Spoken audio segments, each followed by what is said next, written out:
they know how to ignite me. Call me CEO, I've been running shit right, see. And I ain't playing games, I create my own lane, making pleasure out of pain, turning losses into gains, I'm the boss, I'm making change, I've been rocking this exchange, popping off and risking things, gonna make a fucking name, I just wanna be famous. But I don't want that cheap fame, no I'm not that vain, I just wanna be greatness. I just wanna be greatness. I just wanna be greatness. I just wanna be greatness. Ain't no motherfucker in this world can do it like me. Open up your eyes and insert a little rising. You don't have to love me, you don't have to like me. Got enough love in myself, in my psyche. You should have the same in your brain nightly. If you wanna taste, bitch, you can fucking try me. If you wanna hate, bitch, you know where to find me. And if you go and hate this, you can fucking bite me. Okay, I'm going off every chance I get. I don't really take a loss, well, I'll admit. That's why I'll make it to the top, yeah, I commit. And no, I'm never getting lost, I get after it. Investing in my own stock, cause it's faster than any crypto hits go, let me spend. Everything that you see is something I invent. And it's only a percent, I'm gonna take shots. If I miss all, forget it, I'll take a fat loss just to learn all that's in it. I'm taking snapshots, learning how to fall and get it. I'm getting back up, always stand tall, don't sweat it. I never back up, I don't miss a thing or regret it. I'm always learning, you could call me academic. I'm always working, never been apathetic. That energy is like a poison, needs some antiseptic. Ain't no motherfucker in this world can do it like me. Open up your eyes and insert a little rising. You don't have to love me, you don't have to like me. Got enough love in myself, in my psyche. You should have the same in your brain nightly. If you wanna taste, bitch, you can fucking try me. If you wanna hate, bitch, you know where to find me. And if you go and hate, bitch, you can fucking fight me. Ain't no motherfucker in this world can do it like me. Open up your eyes and insert a little rising. You don't have to love me, you don't have to like me. Got enough love in myself, in my psyche. You should have the same in your brain nightly. If you wanna taste, bitch, you can fucking try me. If you wanna hate, bitch, you know where to find me. And if you go and hate this, you can fucking bite me. Ain't no motherfucker in this world can do it like me. Open up your eyes and insert a little rising. You don't have to love me, you don't have to like me. Got enough love in myself, in my psyche. Hey everybody, how you doing?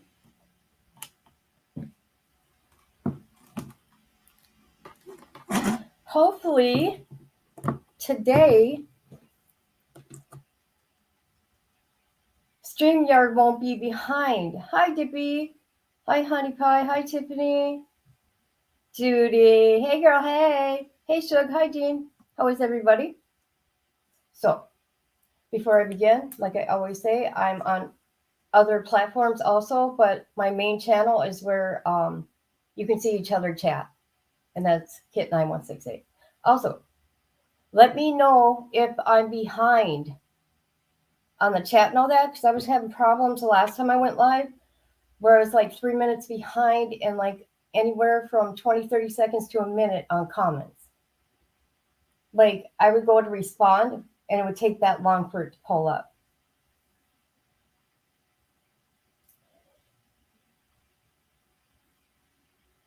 Okay. So anyways, it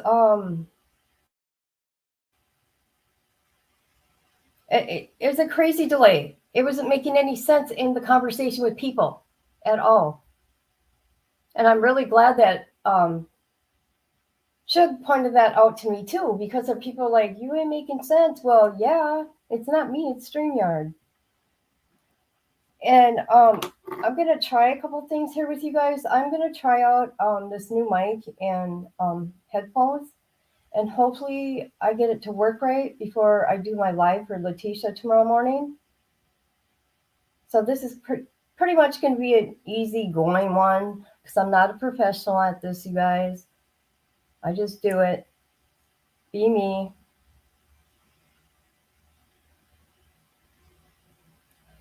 Okay, so I'm trying to catch up on Letecia's case, okay? I missed, a couple of the hearings, okay? I missed all yesterday, but I did catch up on a little bit of it, and Very disturbing. Lori Vallow, let me tell you, if I had money to go to Idaho, I would, with some saran wrap and bail money. Yeah.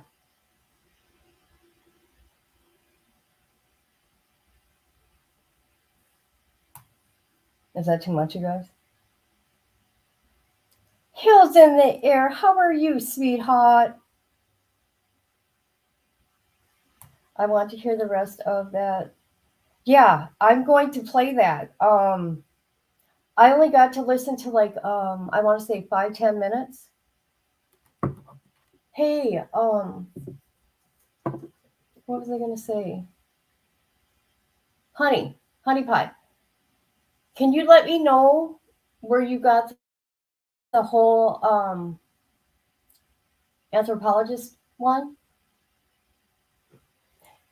Yes, Hills in the air. Safe traveling for me. Okay? Okay. I need bail money. You didn't hear me say I need someone to support my trip. No. My new adventure. All I'm asking for is bail money. I'll make everybody proud, okay?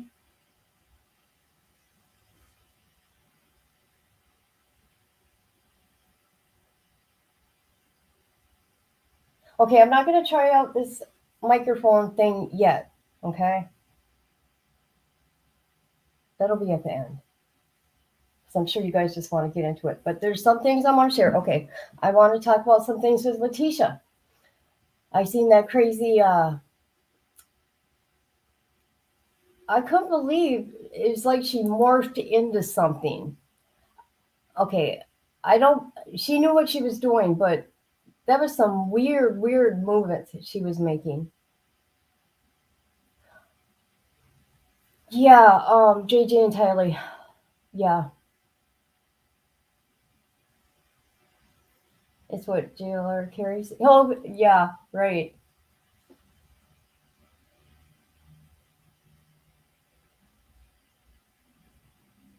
Yeah, I cannot find either. I was just going to play a little part of it. I found on Scott Reich's channel. Something about, let's see, I'm going to show a video of Lori's cousin. And let's see what else. Oh, Alex Cock, his YouTube, the only YouTube video he has. What was I going to show about Letecia? Oh, since we're, talking about, her mental illness and all that, it's in a video that I just made previously, but she knows that the cameras are on her because you know how she wouldn't want to cooperate, and so they'd have her outside the courtroom in a holding area. Well, she's acting like she's, picking bugs off her and stuff like that. Yeah. Okay, let me go through this real quick. I'm good? Okay, good. Dippy, you let me know if I'm on mute, okay? Okay. Yeah, that was 2 days ago. Oh, that's what I wanted to say. Okay, you guys know my kids come asking for me. I jump, I quit, whatever I got to do to be there for my grandbabies and my kids. So my daughter I took them to the airport. Then I had to pick them up from the airport. And then it was a last minute thing this morning. You're bringing me to the airport because she was leaving to go to, oh, you know nothing about that, honey? I'm sorry, I go from one thing to another. So I ended up going back to the cities to put her on a plane to go see her sister. And I'll show you why. Hold on.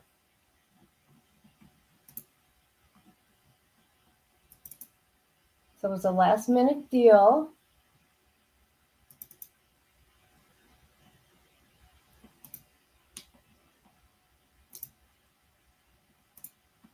Okay, guys, ready for this?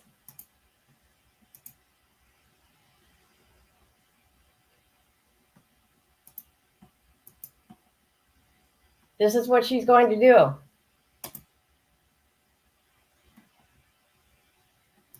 Look at that baby.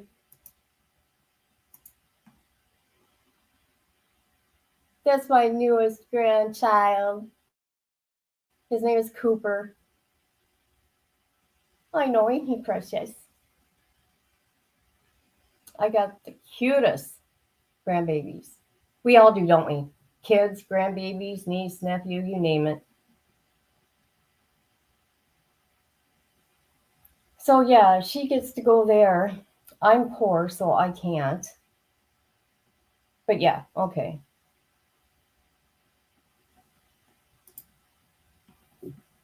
Okay, what do you guys want to do first here?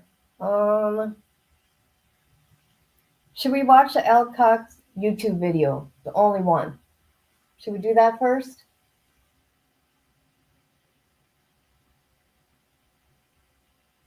You guys let me know. Hey, Heels in the Air, are you still here? If so, I played one of your videos this week. And I gave you credit. I put your channel link in and everything. Just so you know.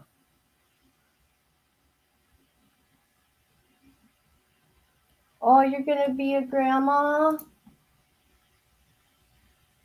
Isn't that fun?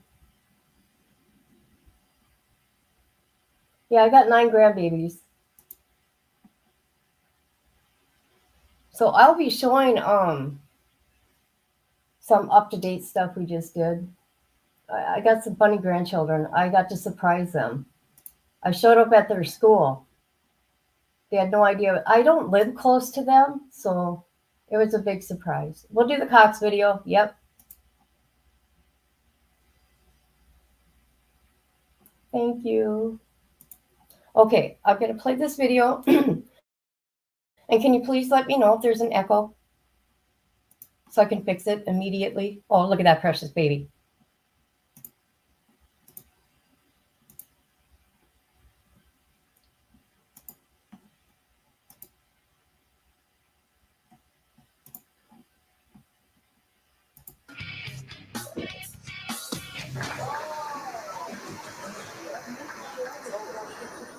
Sangria, how you guys doing? Nice. You guys look good. Maybe you wish I was straight. My name's Alex Cox. When I was in the 8th grade, I actually learned that my real name was also my porn star name.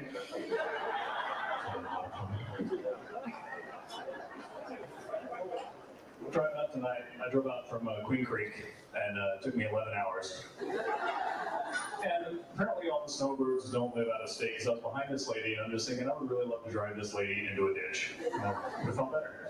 And I'm thinking, should there be a law that if your maximum driving speed is lower than Nancy Pelosi's IQ, you shouldn't be driving anymore, should you? He agrees. It's just like, I don't know what you're saying. But we don't have that for a law. What do we have? Photo fucking radar. Give it up if you hate photo radar. I am with you. I was late for an appointment last month. I went home and asked him I was 60. Yesterday in the mail, they sent me one of those photo albums. That shit adds up. I'm lying.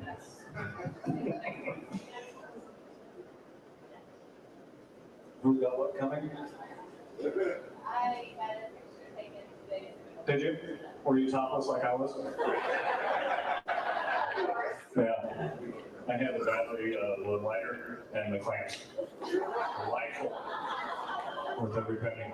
You want to try it? Yeah, you want to put one down there. Remember, counterclockwise. Counterclockwise. Oh, you're lefty. Clockwise, clockwise.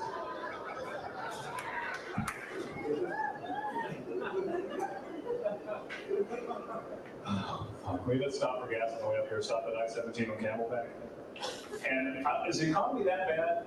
Some people come trying to sell you shit while you're getting gas. I'm like, no thanks. I'm not looking for a uncovered $20 blowjob, but appreciate it, officer.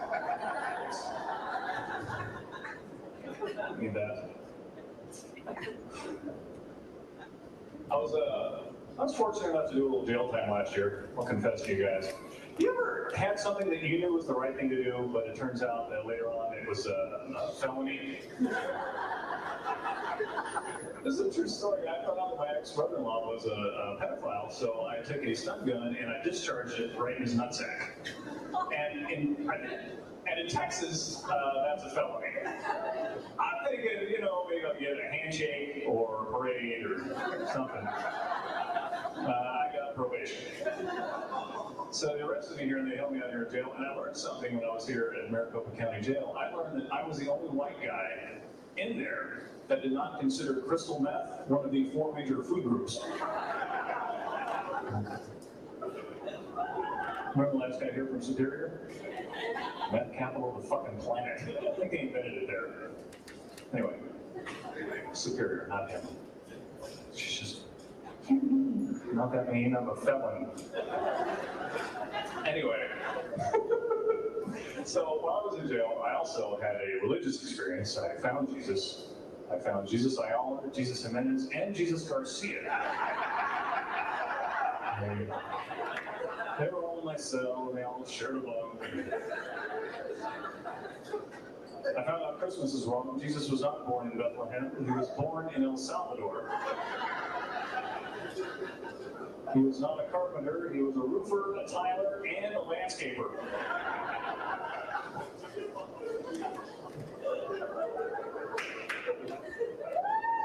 And we have to change some Christmas songs now.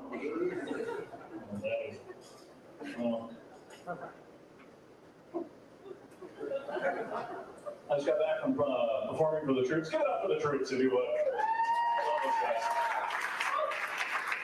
I didn't go to Iraq. I can't leave the state, so I just went.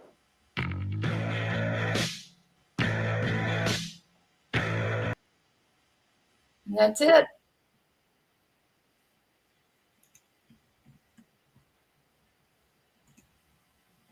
So, no, I do not find him funny at all.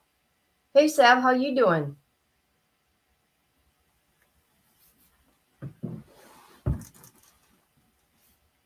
You haven't seen that video of Alex? Yeah, I was really disturbed when I watched JJ's aunties or listened to the cause of death of JJ and Tylee. Just horrible. I just hope they didn't see the autopsy photos. Oh, Australia. Oh, I got an Aussie friend in here.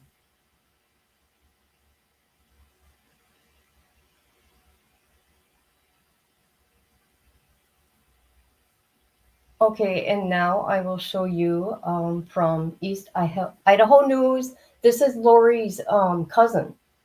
Her first cousin was interviewed by Nate.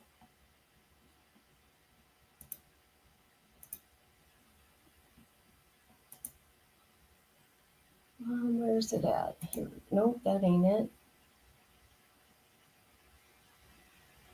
I'm looking for it, you guys. I had it pulled up. Hold on. I gotta go look again. Shoot. Hold on.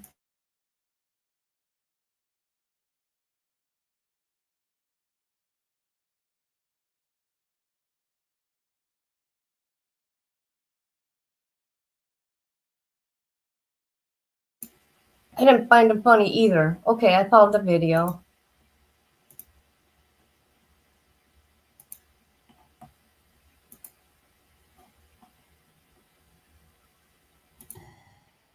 I'm Lori's cousin and first cousin. Yeah. You're Lori's first cousin. And Yeah. what has this week been like for you being here in the courtroom?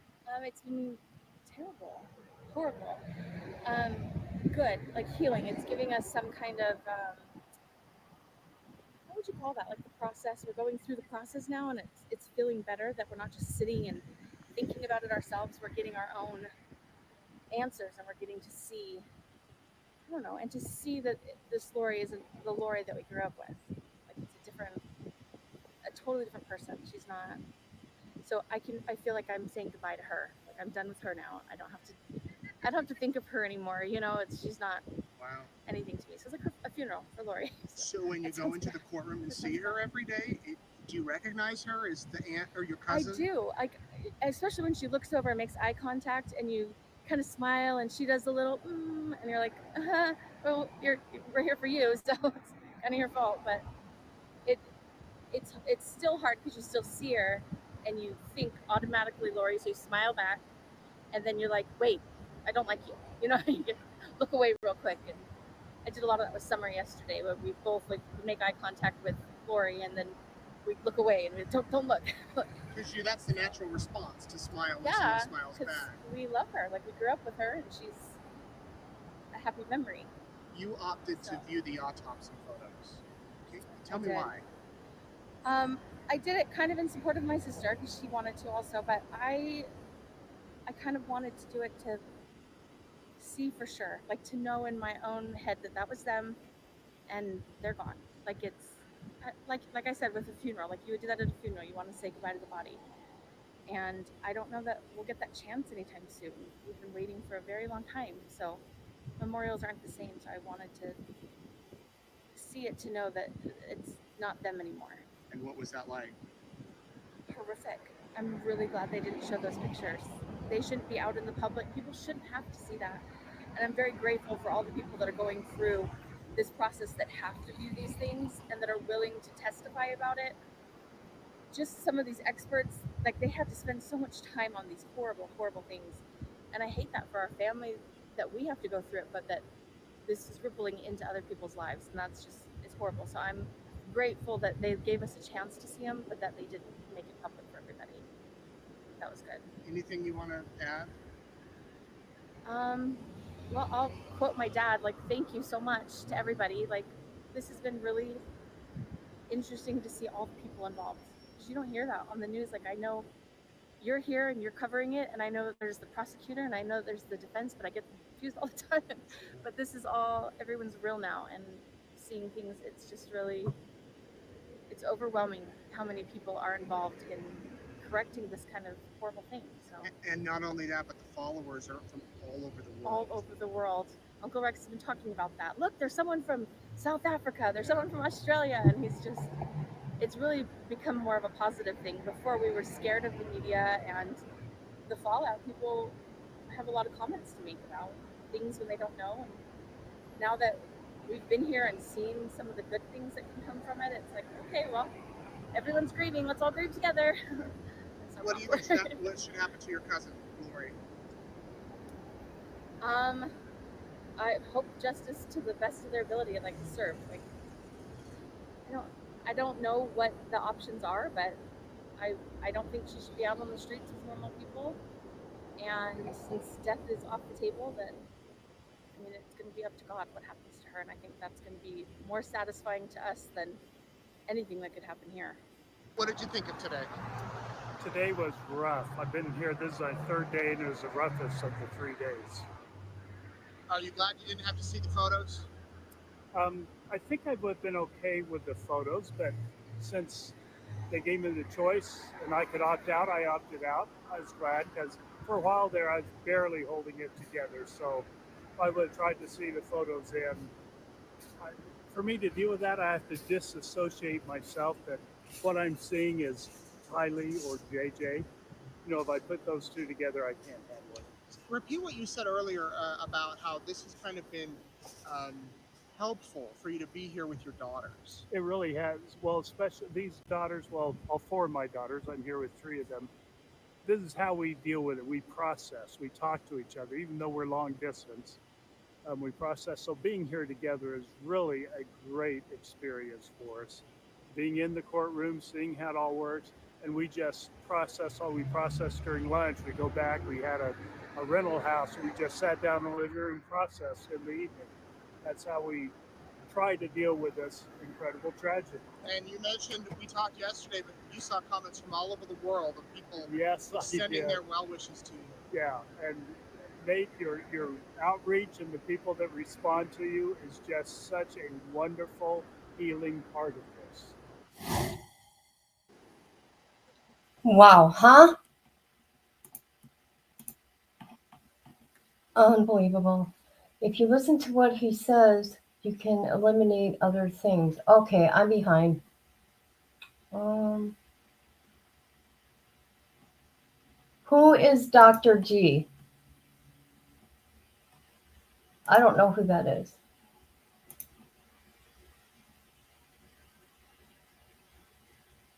Oh, okay. Hi, Deb.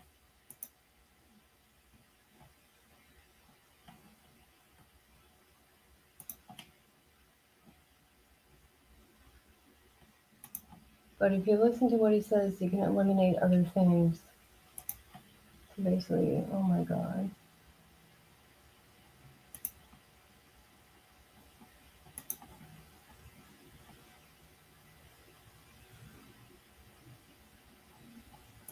Oh, okay. Never heard of them. Oh, never heard of them. Hello, sweetness. How are you? Haven't seen you forever. How's school?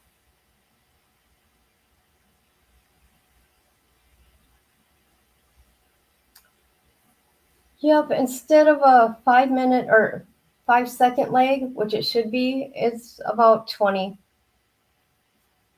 Yeah, 20, 30 seconds.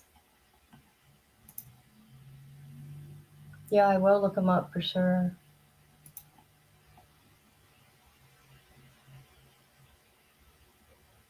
I think I can stay in here now. Okay. Um, so you're saying she just pretended to behave like borderline.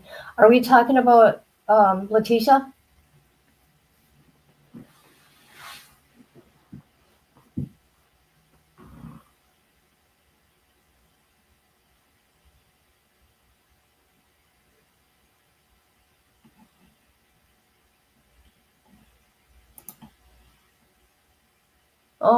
No, I haven't even been on there.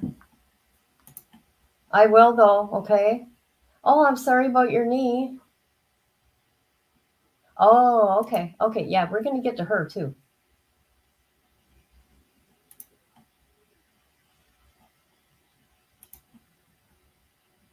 Okay. So would you or would you not? Because I know a lot of people have heard all this stuff. Do you want to hear the clip of when they found him in Thailand?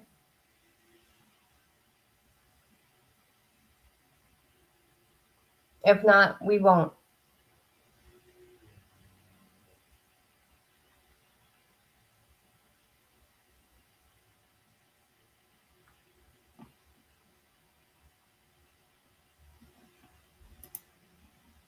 Yeah, we need to find his channel. Maybe we can go over there and look at it.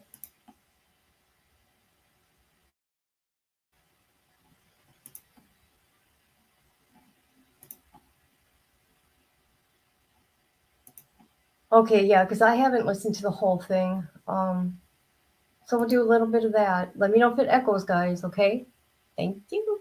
So we're gonna go to Scott's page. Scott Reich Crime Talk. Because I can't find usually East Idaho News, they have it all ready to go, but I can't seem to find it.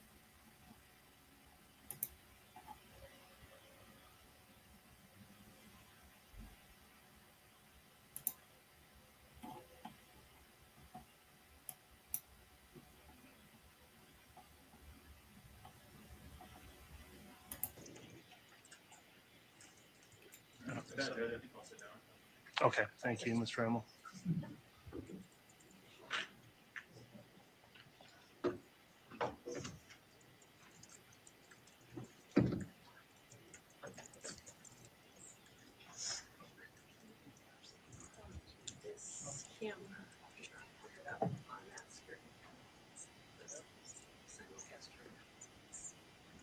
Your Honor, can we request another sidebar? Yes.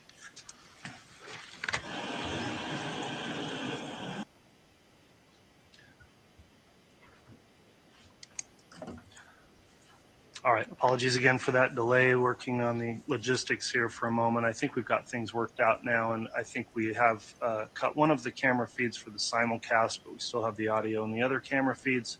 So, Mr. Wood, if you'd like to continue with your direct examination at this time, you can. Thank you. Oh.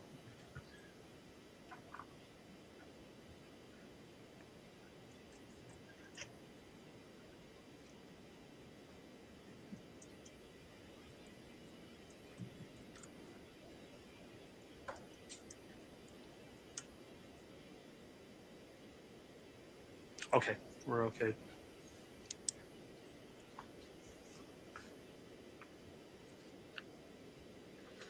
May I continue? You may. Thank Thanks, Mr. Wood. Doctor, what is in States Exhibit 176B? This is the red body lock after it's been cut by our forensic team and removed. Okay.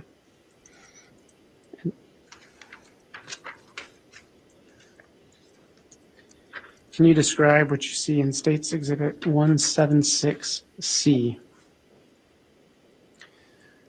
So after the sealed black body bag was opened and you can see here that the body is further enclosed within a black plastic tarp that's held together with multiple strips of duct tape. Okay.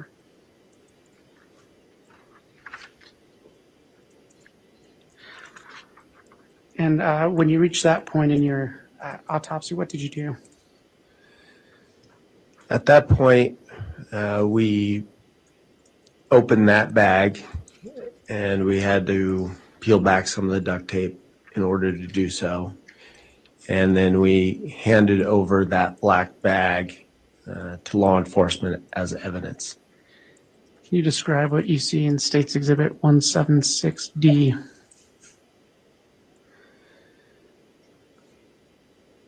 So you can see here the decedent is within that black body bag. So I guess at this point we actually haven't submitted as evidence yet. But this is when we opened up that black bag with the duct tape. And this is the first view of JJ, the decedent. You can see, you can't see it real well on this photograph, but there is a white plastic bag over the head, and it's wrapped multiple times with duct tape. Can you describe what you see in States 176E? So this is a better photograph that shows the white plastic bag over the head and the duct tape over the head. You can see there is a defect right above the duct tape on the white plastic bag. And I was informed before the autopsy started that law enforcement had made a small tear in that bag just to make sure that there was human hair and it was identifiable.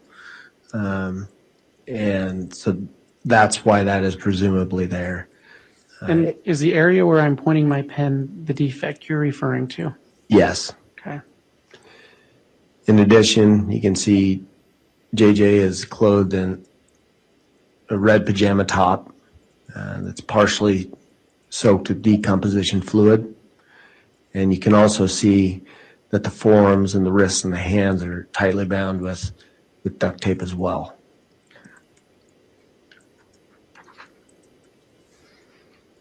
Can you describe what you witnessed in States Exhibit 176F?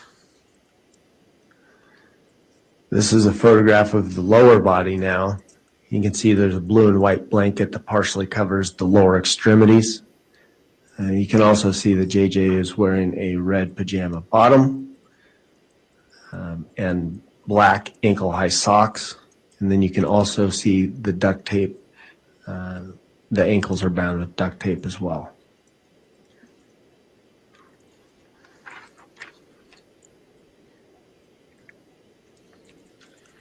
Doctor, can you describe what you witnessed in States 176G?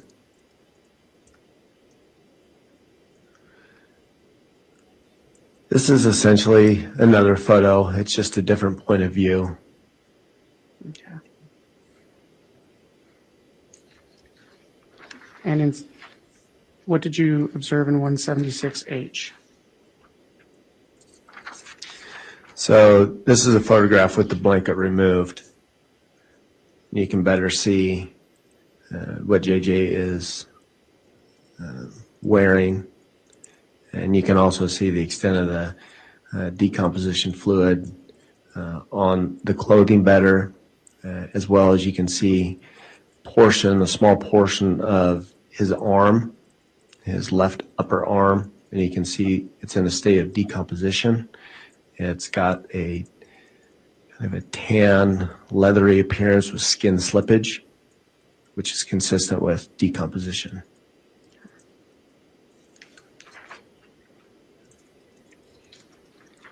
Can you describe what you witnessed in States Exhibit 176I? And this is simply a photograph of the lower half of the body with the blanket removed, just better showing the pajama pants that JJ was wearing. And in 176J?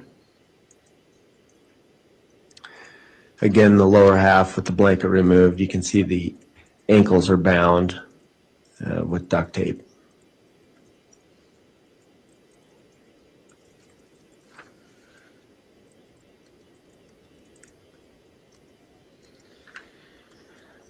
Doctor, can you describe what you witnessed in 176K?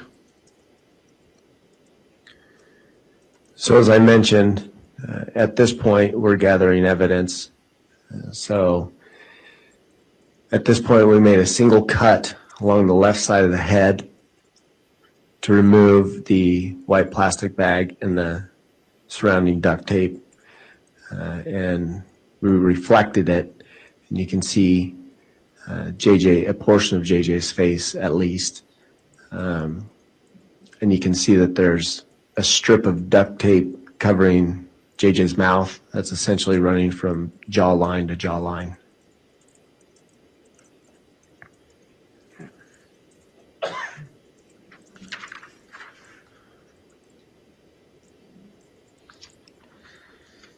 Can you describe what's in States Exhibit 176L?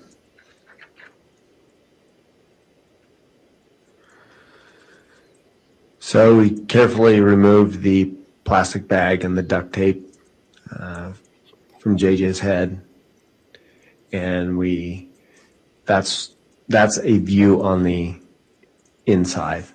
So that would have been where JJ's face was, and you can see there is some fluid and there is some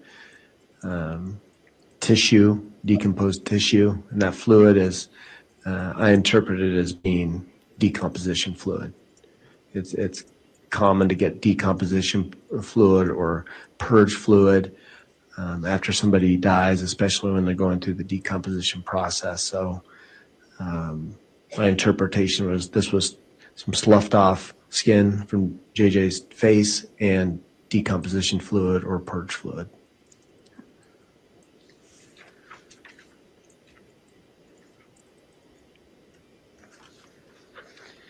Can you describe what you witnessed in States Exhibit 176M? So this is a photograph with the bag with duct tape removed, better showing the strip of duct tape covering JJ's mouth. You can also see that JJ's face is in a state of decomposition. It's has a diffuse green discoloration, and there is skin slippage, predominantly near the forehead, and you can also see his hair. Doctor, just for clarification, where I'm pointing my pen, is that where you're describing skin slippage? Yes. Okay.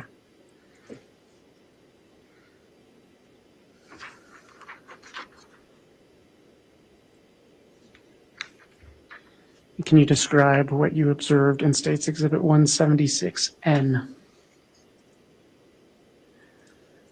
So this is the strip of duct tape covering the decedent's mouth, and we submitted this to law enforcement as evidence.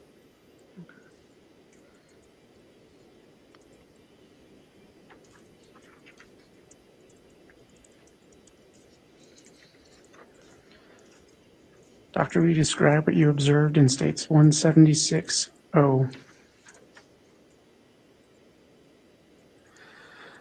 So this photograph just highlights the duct tape, or the forearms and the wrist and the hands that are wrapped multiple times with duct tape.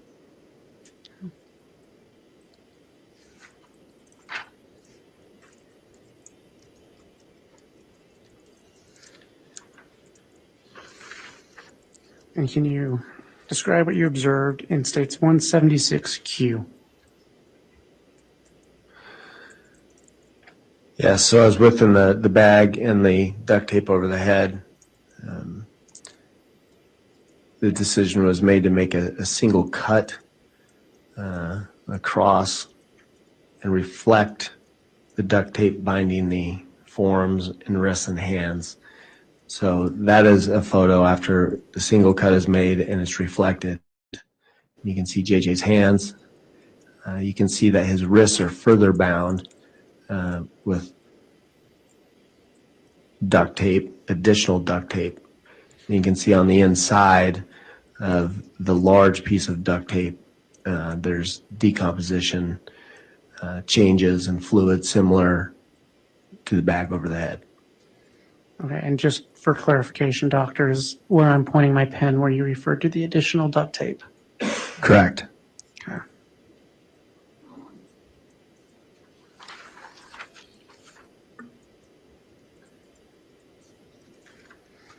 Can you describe what you observed in states 176R?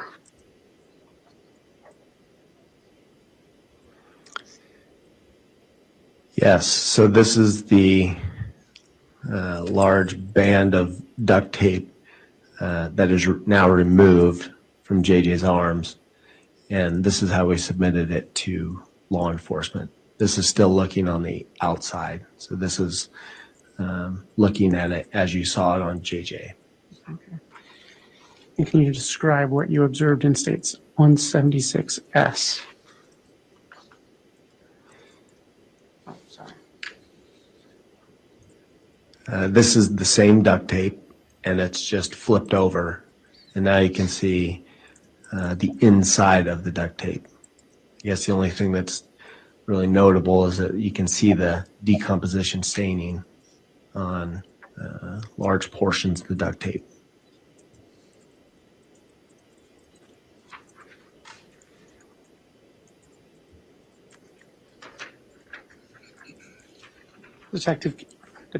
Doctor, sorry. Can you describe what you observed in States Exhibit 176P? This is simply a close-up picture of the duct tape around the wrists. Okay. And when you reviewed that, how specifically was that wrapped around the wrist?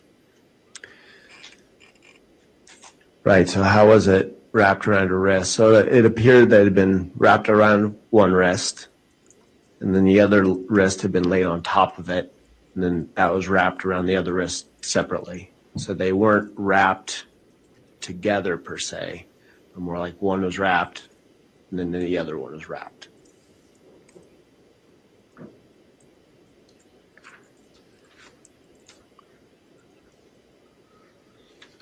Can you describe what you observed in States Exhibit 176T? This is a photograph of the duct tape after it's been removed around the wrists and how it was submitted to law enforcement. And is that the same thing as in States Exhibit 176U?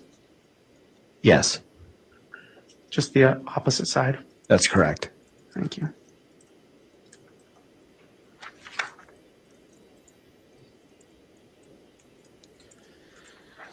Can you describe what you saw in State's Exhibit 176V? So in addition to the red pajamas and the socks, JJ was wearing a diaper. This diaper, as you can see near the top of the photograph, it's still, you can see the white and the blue, the normal coloring of the diaper. In the mid portion, especially towards the bottom of the diaper, that's all decomposition fluid and probably decomposition sloughed off tissue. Okay.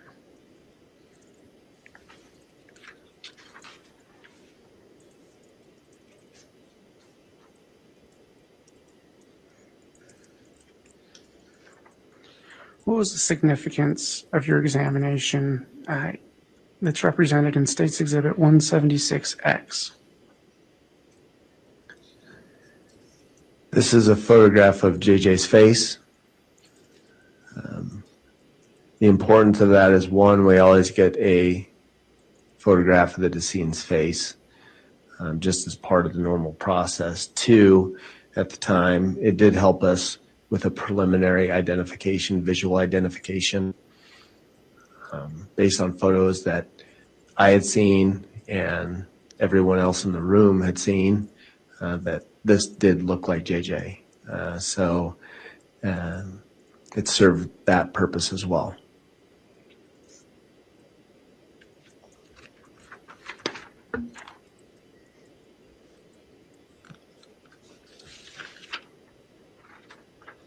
And what did you witness in State's Exhibit 176Y?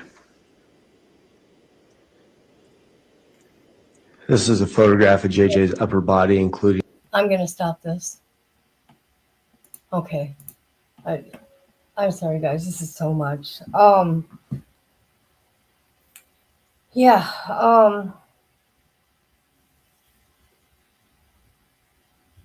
I don't understand how anybody can do that, especially they say that they love these kids so much. Okay. His uncle.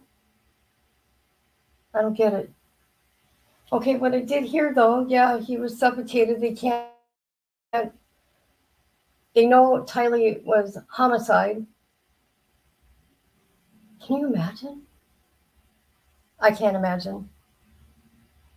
Yeah, I couldn't. I don't want to hear no more. I'm sorry. There's other places you can go, you know what I mean? Okay, what else did I want to? Oh, okay. Let's talk Letecia. So I got to watch a little bit. Okay, people, what's this here? Hold on. Let me see if I got it pulled up here.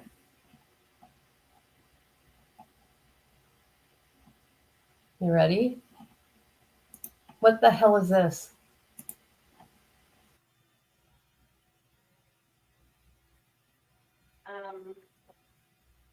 Yes, I do have a couple questions. This kind of relates back to a few things. So you've mentioned flashbacks. Can you describe more what that feels like for you? Yeah.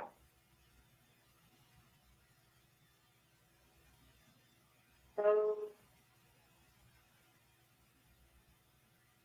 anytime that Okay, people. What did you think about that?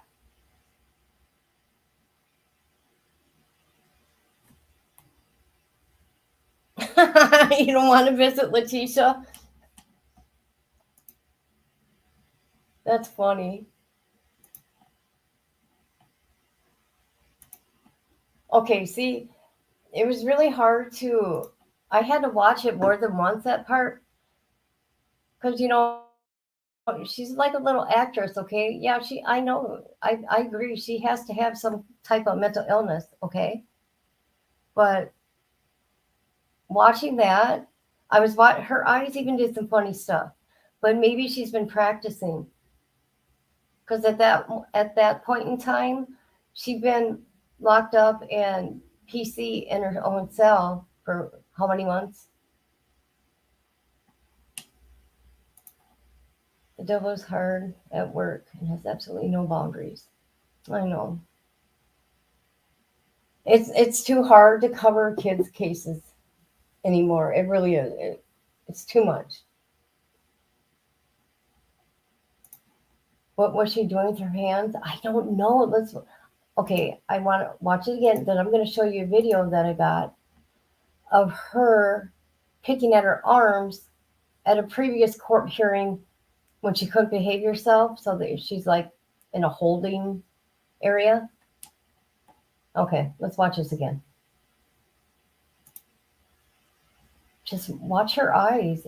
I mean, I put it on my big screen TV at home, and I noticed that crap.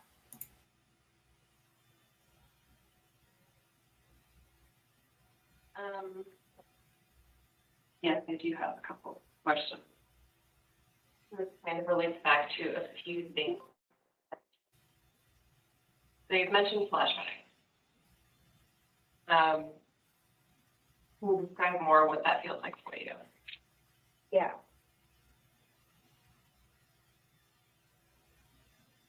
So anytime that Wow, people. Wow. I don't even know what to say. I believe she does, okay? Okay. I don't think she was insane, though. How can I explain this in my own understanding terms? I'm no doctor, nothing like that, but I got a mental illness, okay? I'm not out there killing people and babies. No.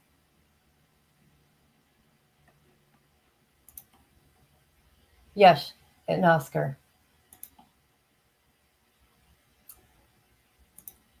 She keeps looking at the camera. Yes, you notice that too.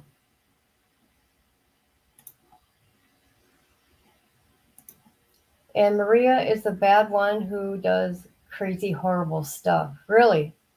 Is she the one that she talked Spanish? I didn't know she could talk Spanish. Same kid. It's like small children who create imaginary friends. Yes. Yep.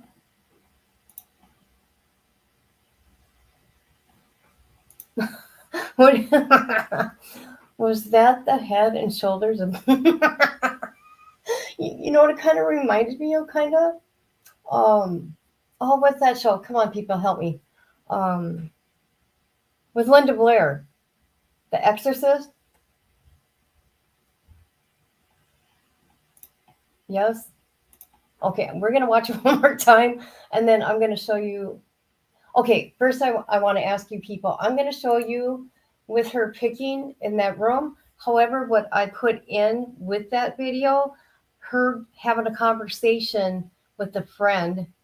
Yeah, The Exorcist, before she got arrested. Yeah, I could just mute the conversation her and her friend were having, and we can just watch her movements. Let me know. I'll do what you guys want.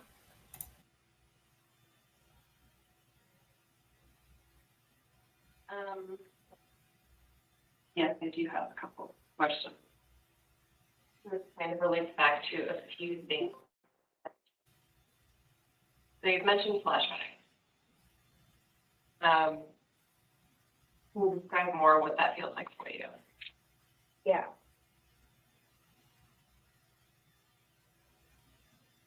So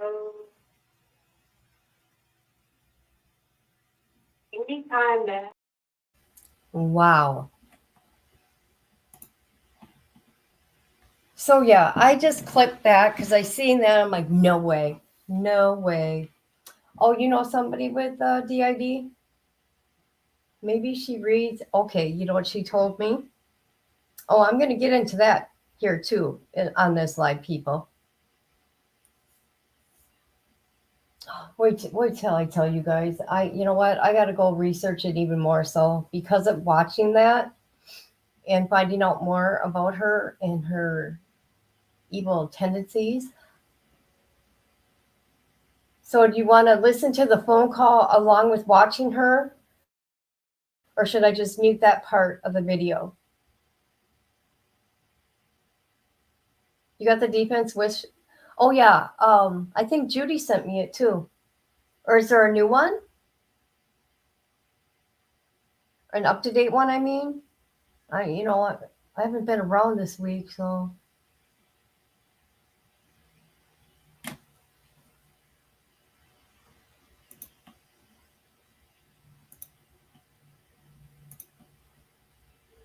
extremely rare. I know. Yeah. Oh, what'd you say here, Judy? She must feel like bugs are crawling under her skin and picking them up and digging them out.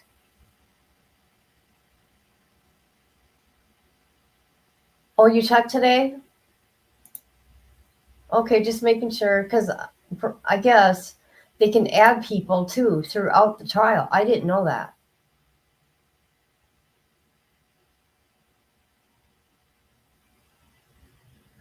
I just did a video, not a video, I'm sorry, a live the other night on multiple personalities and DID.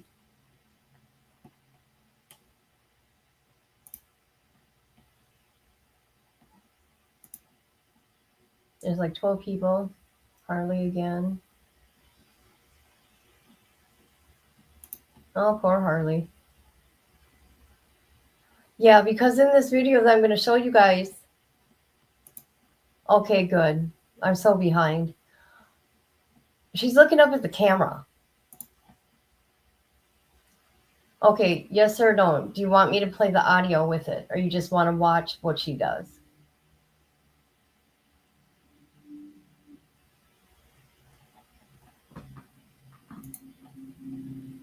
You know that day that she came on to court with her hair up and stuff?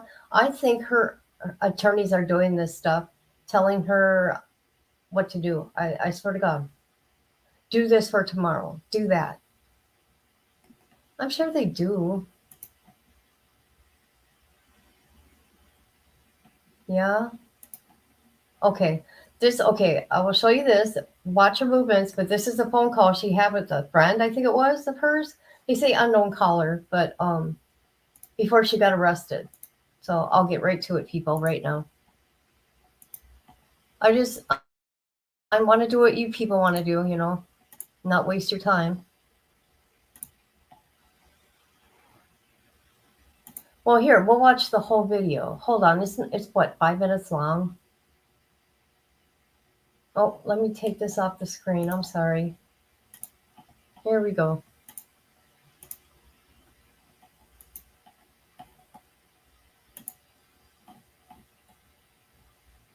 No, this is one of my videos. What is it here? It's titled Letecia recaps phone call before she was locked up, the corner on the wit list. Well, now we know why the one in Ohio was there. We got all the way here, and the incline is closed. So little change of plans. We have to do the bear trail. Bar trail? Bar trail. Ah, same thing. Bear. Good. She doesn't know about bars. That works good. What is it? Have we ever been on it before? Nope. I don't know. Guess we'll see. We just finished. Yes. We made it. We made So it. we hiked 3 miles up, and we ran 3 miles down. The incline was closed, and then it reopened randomly while we were in the middle of the run. It was weird. How do you feel? Mad. Why are you mad? Because they opened this when we were just like we're in the middle of it. I know. On it, 13,000 steps, 6.24 miles, 100. That has to be wrong. There's only 141 steps, but it was a lot more than that. Where's the calories? It might have felt like a lot of us have today. Hey, Mom. Are you okay? You okay?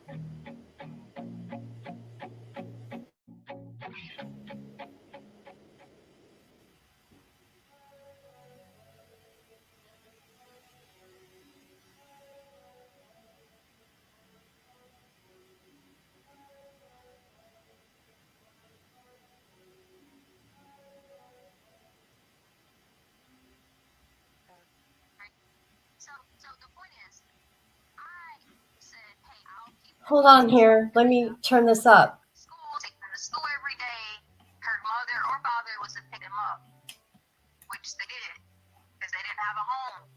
They didn't have a lot of things. And that's not just on Landon's fault. That's on people that was with Landon. I'm not going to, say any names. You can put two and two together. Yeah, well, he's acting absurd yesterday, too. People are not a fan of that either. Right. So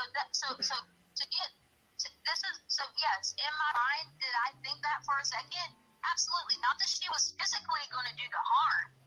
Never would I have said that because I know better than that. It was that the intent or the thought process of I don't know what he would have been capable of. Criminal activity. I don't know what kind of people like she had going on because we never knew any of that. You want to know why Albert never has said anything? Because he knows damn well that everyone around him in his circle knows better, knows that what we had to go through to ensure the safety of those children for years.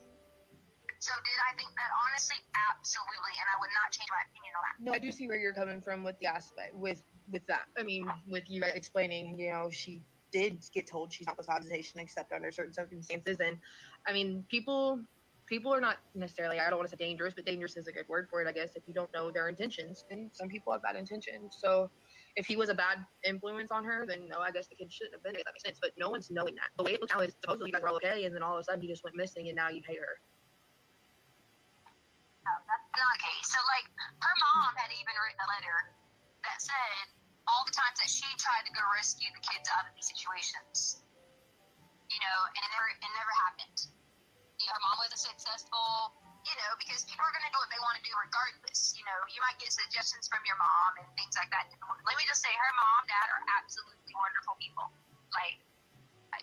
Never any concern, never a worry at all because they're amazing people, So that was why we were able to have an agreement that we were able to do those things because we knew if anybody bothered those children under their watch, they wouldn't survive the next day. You know what I mean? Yeah. I mean, if that's the case, then, I mean, you definitely can't leave kids in that situation. And, I mean, you guys having them makes sense. It's just, there's a difference between, I guess, the way I was looking at it is there's a difference between drug addicts, because I think addiction is a disease and it makes you do stupid things and you get in stupid situations. I've been there. I've done stupid things and put myself in stupid places. But I would never, I don't know, as a mother, I would never go get my kids and bring them back into that problem. I might have at once in my life, I did make bad decisions. We might have got put in a bad position. I just can never imagine putting myself in, you realize if any of you are for whatever reason charged with anything, you definitely never see the kid again. So it's just why would she take that risk? Because, if you guys were letting her see him and stuff, and then why would take that risk? Because then she would never see any of her kids ever again. It just didn't make any sense. And it doesn't make sense for you. But let me ask you this. If you're with someone who continues to get charged with crimes, do you stay with them or do you make sure you get away so that you don't lose your children? I think What's your that, answer to that? I think that people who have mental illnesses or addiction of some type of a mental illness can make bad decisions, even though they know they need to make better. So there you have it. Okay, Tiffany, I was just reading your comment there. That's actually, okay, that ain't actually her friend. She acted like she was to get info. See, people are sick like that. My situation with her, I did not ask to be her friend. I didn't ask anything from her. I did not try to get information. I didn't do that. Nobody even knew I was talking to her until 5 months after the fact, 5, 6 months. because of that phone call. So nothing I did was intentionally. I just want to put that out there. Well, Landon, they don't need her because Letecia never spoke. Harassing, yeah. Yeah, she did.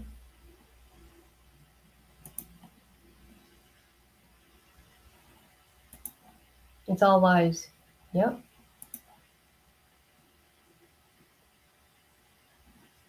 Okay, let me go to my channel here real quick.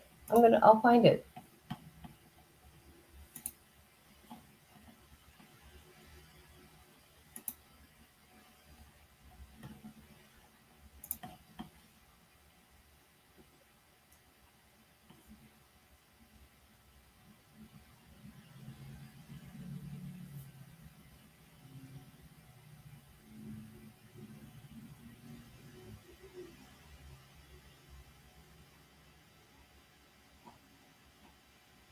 Let's see, I had it somewhere.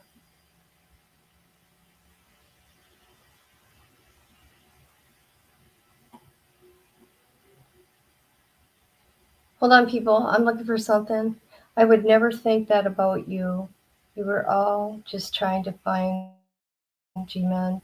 Yeah. You know, like I said, the only want to know, well, first I wanted to know where his body was, you know what I mean? But I wanted to know how she got from Colorado to Florida.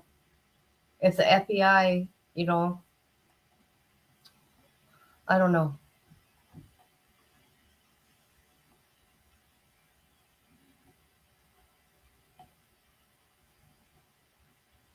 Okay, I gotta go to my other channel, guys. Hold on, I'm sorry. I try to be organized, but let's see here.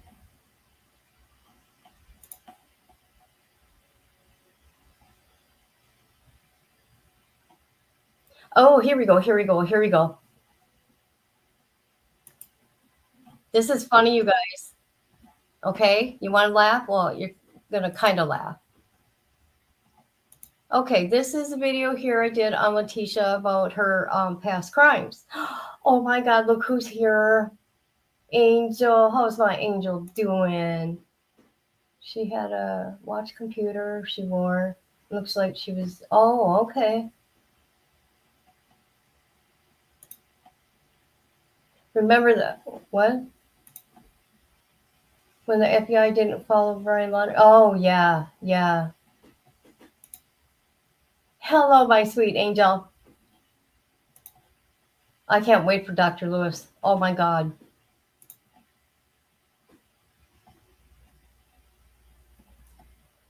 Okay, here we go. Do I have it all on here? I think I do. I don't want to go through the court documents though. Shoot. No.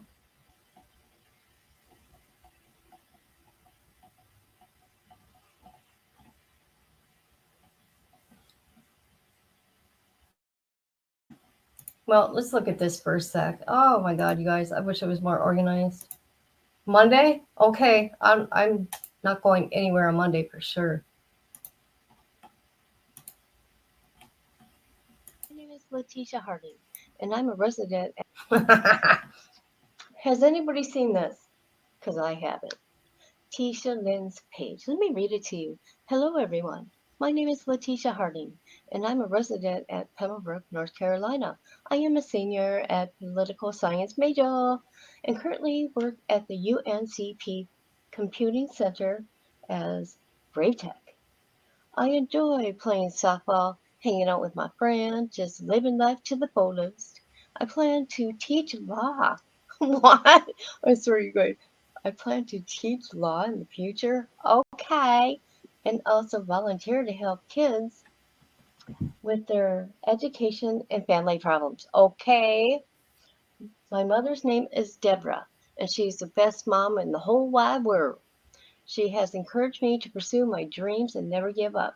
I have a brother named Dakota and a little sister named Julie. My boyfriend is Chance, and we have a beautiful 3-year-old daughter named Hartley. My overall plans is to get a job of my dreams, live wealthy, and have our Savior in our life. Her hobbies are softball, riding ATVs, swimming, shopping, going to the beach, hanging with my friends, chatting on a PC. Let's see what else here. Do we get photos here? Oh, look at that. Look at that. Look at that car she used to drive. Okay, Liberty University, Doctor of Education. Well, I'm trying to find all her court records because I do have it. Let's see, what's this one? Hold on. Okay, we're going to stop that there.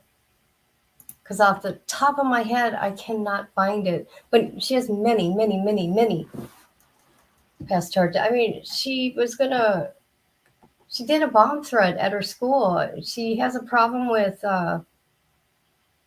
listening. She likes to be violent. She has violent tendencies way back then. Oh, that's right. Okay, you live in Australia.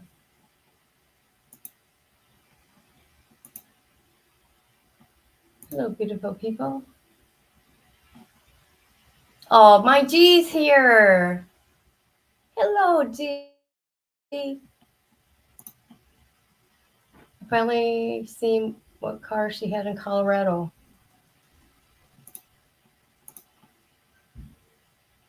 Yeah, she sure is, ain't she?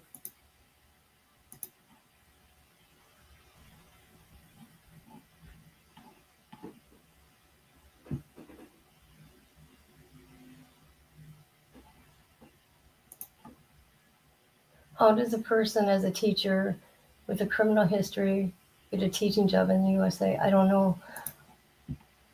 And you know what's weird? Don't you think in that time frame that Al knew her and was married to her, they would have had to seen a different personalities? You know what I mean?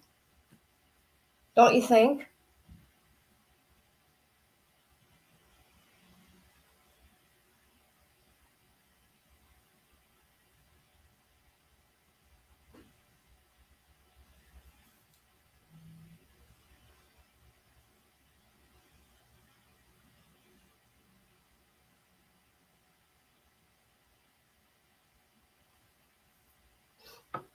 Hey, I have some court documents.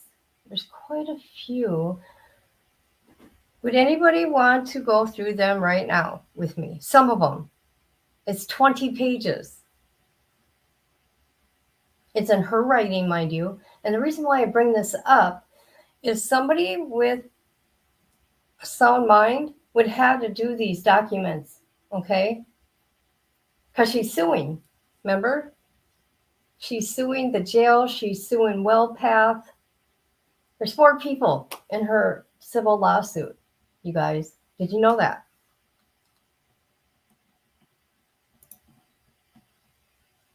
I'm waiting to hear that one. You bet I am.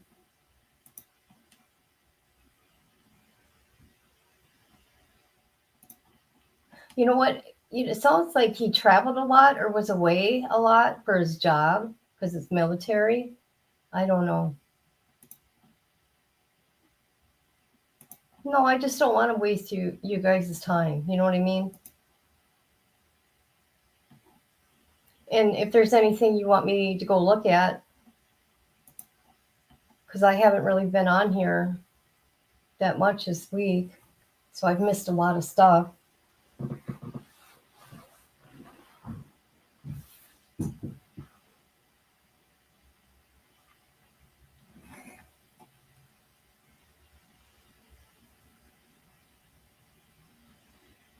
Oh, thank you, G. Well, you guys, I don't do lives usually, but I'm trying to get used to doing them, and I'm not professional like the other people that have been doing it forever, so I try to have things, set out ahead of time, but I'm not. I'm just me.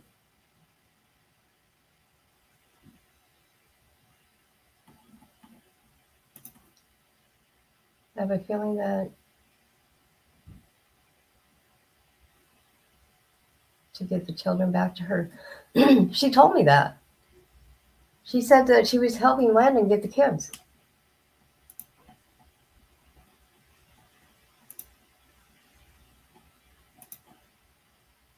Thank you.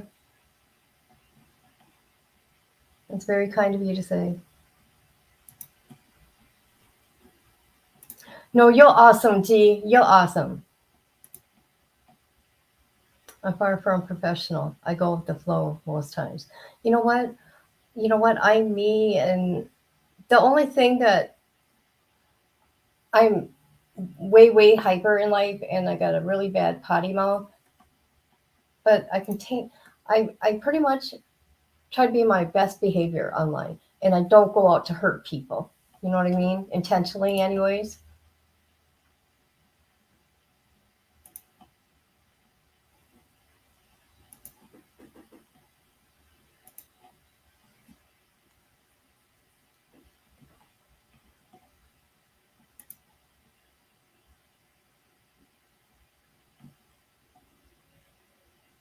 Who's on? Oh, there you go. Gotta go. Okay. Thanks for coming through. Okay. One more last thing about Letecia. Okay, I know I sound like I'm a broken record, but I'm trying to just put out information as it comes to me that I see going on in trial, but being very careful. I don't want to give the defense any more info from me, okay? Letecia makes these stories up. You can tell. Now, if any of you people knew when I was in communication with her, I ended up sending her 2 books, okay? So today I went and looked at those 2 books that got sent to her from Amazon, from me. Because you know what? I really don't read because I hate reading. But so here are the books. You guys are going to be pretty interested, I think. Hold on. She told me, I go, what do you like to read? She goes, true crime. I go, you like true crime? So I think from these books, she created characters. Here we go. Trial by fire. Okay. This is one of them. And let's play this here. Was a wonder to her still. Okay. So, okay.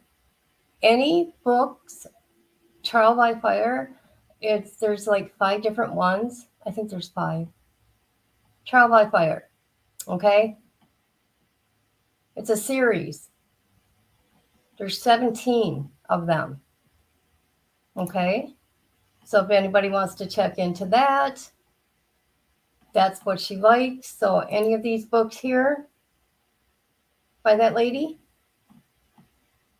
just see what characters you can find and see if she's using characters from that book, from that lady. Isn't that something? Oh, could you find it for me?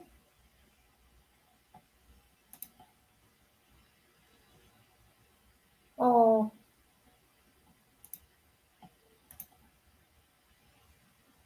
Wow, I didn't know that. Well, I don't remember, because at that time frame, that's when my mom went downhill.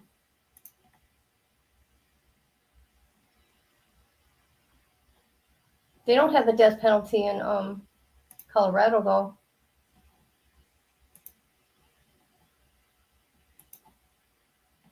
A copycat. Okay, here's another book, people. So let's get to this book. I thought this one was very interesting.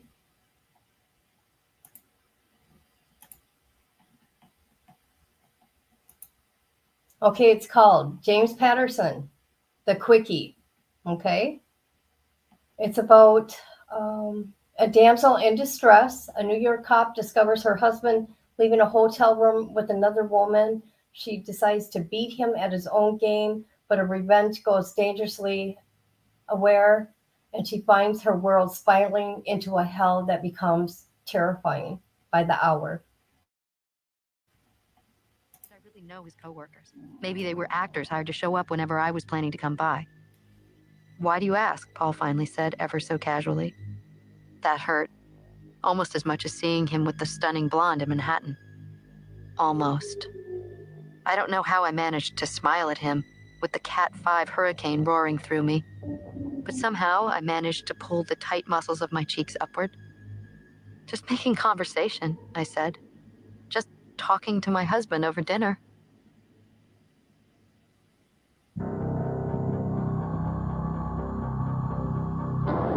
Part 1. The Quickie. Chapter 1. There was heavy traffic on the Major Deegan south, and more on the approach to the Triborough that night, that crazy, crazy night. I couldn't decide which was making my eye twitch more as we crawled across the span. The horns from the cars log-jammed in both directions around us, or the ones honking from our driver's Spanish music station. I was heading to Virginia for a job-sponsored seminar. Paul was going to apply some FaceTime to one of his firm's biggest clients in Boston. The only trip we modern, professional, go-getting Stillwells were going to share this week was the ride to LaGuardia Airport. At least I had one of the great views of Manhattan outside my window. The Big Apple seemed even more majestic than usual, with its glass and steel towers glowing against the approaching black thunderheads of a storm. Gazing out, I remembered the cute apartment Paul and I once had on the Upper West Side. Saturdays at the Guggenheim or MoMA. The cheap hole-in-the-wall French bistro in NoHo. Cold Chardonnay in the backyard. Our fourth-floor studio's fire escape. All the romantic things we did before we got married, when our lives had been unpredictable and fun. Paul, I said urgently, almost mournfully. Paul. If Paul had been a guy, I might have been tempted to chalk up what was happening between us to the inevitable. You grow a little bit older, maybe more cynical, and the honeymoon finally ends, but Paul and me, we'd been different. We'd been one of those sickening best friend married couples. The let's die at the exact same moment, Romeo and Juliet soulmates. Paul and I had been so much in love. And that's not just selective memory talking. That was us. We'd met in freshman year at Fordham Law. We were in the same study and social group, but hadn't really talked. I'd noticed Paul because he was very handsome. He was a few years older than most of us, a little more studious, more serious. I actually couldn't believe it when he agreed to head down to Cancun for spring break with the gang. On the night before our flight home, I got into a fight with my boyfriend at the time and accidentally fell through one of the hotel's glass doors, cutting my arm. While my supposed boyfriend announced he just couldn't deal with it, Paul arrived out of nowhere and took over. He took me to the hospital and stayed at my bedside. This while everyone else promptly hopped on the flight home to avoid missing any classes. As Paul walked through the doorway of my Mexican hospital room with our breakfast of milkshakes and magazines, I was reminded of how cute he was, how deep blue his eyes were, and that he had fantastic dimples and a killer smile. Dimples and milkshakes, and my heart. What had happened since then? I wasn't entirely sure. I guess we'd fallen into the rut of a lot of modern marriages. Neck deep into our two demanding separate careers, we'd become so adept at meeting our individual needs and wants that we'd forgotten the point, that we were supposed to be putting each other first. I still hadn't confronted Paul about the blonde woman I'd seen him with in Manhattan. Maybe that was because I wasn't ready to have it out with Paul once and for all. And of course, I didn't know for sure if he was having an affair. Maybe I was afraid about the end of us. Paul had loved me. I know he had. And I had loved Paul with everything I had in me. Maybe I still did. Maybe. Paul, I called again. Across the seat of the taxi, he turned at the sound of my voice. I felt like he was noticing me for the first time in weeks. An apologetic, almost sad expression formed on his face. His mouth started to open. Then his blasted cell phone trilled. I remembered setting his ringtone to Tainted Love as a prank. Ironically, a silly song we'd once danced to drunk and happy had turned out to aptly describe our marriage. Glaring at the phone, I seriously considered snatching it from his hand and flinging it out the window through the bridge cables into the East River. A familiar glaze came across Paul's eyes after he glanced down at the number. So that's the other book.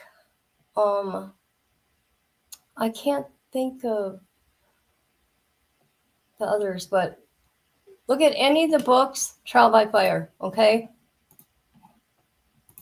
And see what characters come out of that. I don't know why she'd want to go to the psych ward. I mean, really? Okay, so I was going to correlate the dates of her talking, becoming these different personalities. And like Jules found more of her letters and she's going to go through them. And she's doing it, the first letter she got, the dates. And I'm doing the same thing. And then we're going to compare to see if she was acting like that then. And for me, I don't think she was. I think it was a year after. I could be wrong. I could be wrong. I could be wrong. I just have to look at all the dates of everything.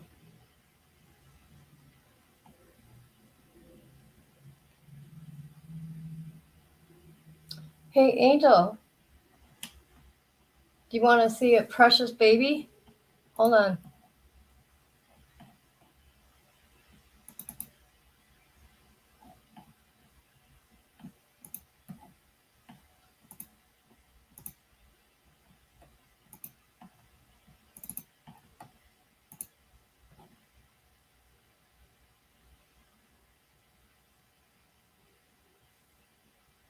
Look at that little cutie pie, huh?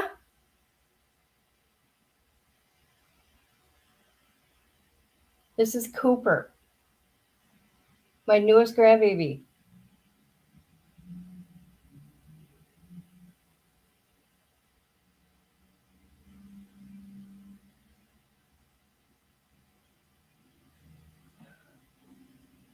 I'm waiting for her to act up, okay?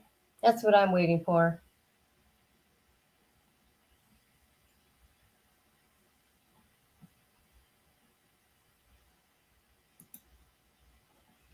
Do they think, okay, Dippy, I missed 2 days this week. Now, yesterday, did the doctor say that they think she has DID or not? Just multiple personalities? Well, that's kind of like DID though, ain't it? You know what? I'm going to go find us a video. Hold on, you guys. Oh, you want to look at the baby while I'm looking? Okay. Let's do that.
Okay, I found a couple videos for us to watch. Here we go.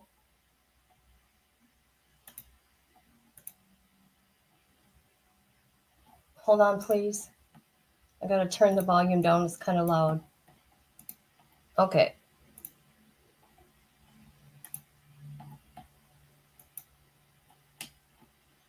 Any resemblance to real persons, living or dead, is purely coincidental. Hi everyone. My name is Taylor Williams. It's my first time making a vlog, so I'm a little nervous. The reason I'm doing this is to spread awareness about my condition. I have dissociative identity disorder, or DID. It was previously called multiple personality disorder, and there are a lot of misconceptions going around about this disorder, which is why I decided to make a video and share my story with you and how it affects my life. Basically, DID is a disorder in which two or more than two identities or alters take over a person's behaviors and actions. It it varies. The number of alters varies from person to person. In my case, I have two alters, Brittany and Emma. We're three very different people, and I've become aware of them. I know that they exist, but I can't always tell when they take over and sort of come out. Also, sometimes I have trouble remembering some of the things that happened to them, but not necessarily to me. But I have accepted them, and they have helped me through some difficult moments of my life. And so I'm here to tell you that it's possible to lead a normal life with DID. I'm starting my first year of university tomorrow, and I'm really excited. So we'll see how that goes. I'll keep you guys posted. Thanks for watching, and stay tuned.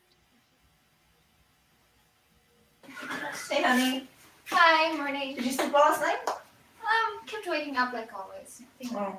All right. What's your first day of school? I hope you do well. Oh, thank you, Mom. Make sure you eat your food and take your happy pills. Oh, let's just call them for what they are, antidepressants. Okay. Well, you have a good day at school. I'll see you later to pick you up for the therapy Yeah. session. Okay, I'll text you. Bye.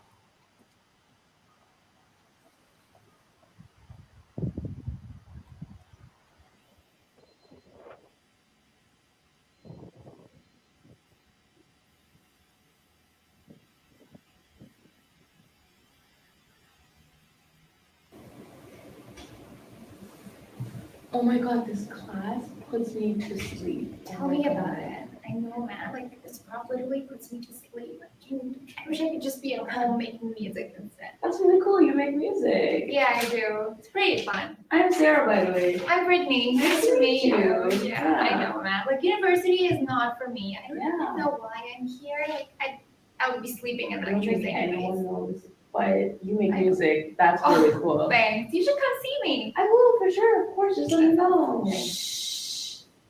Keeler.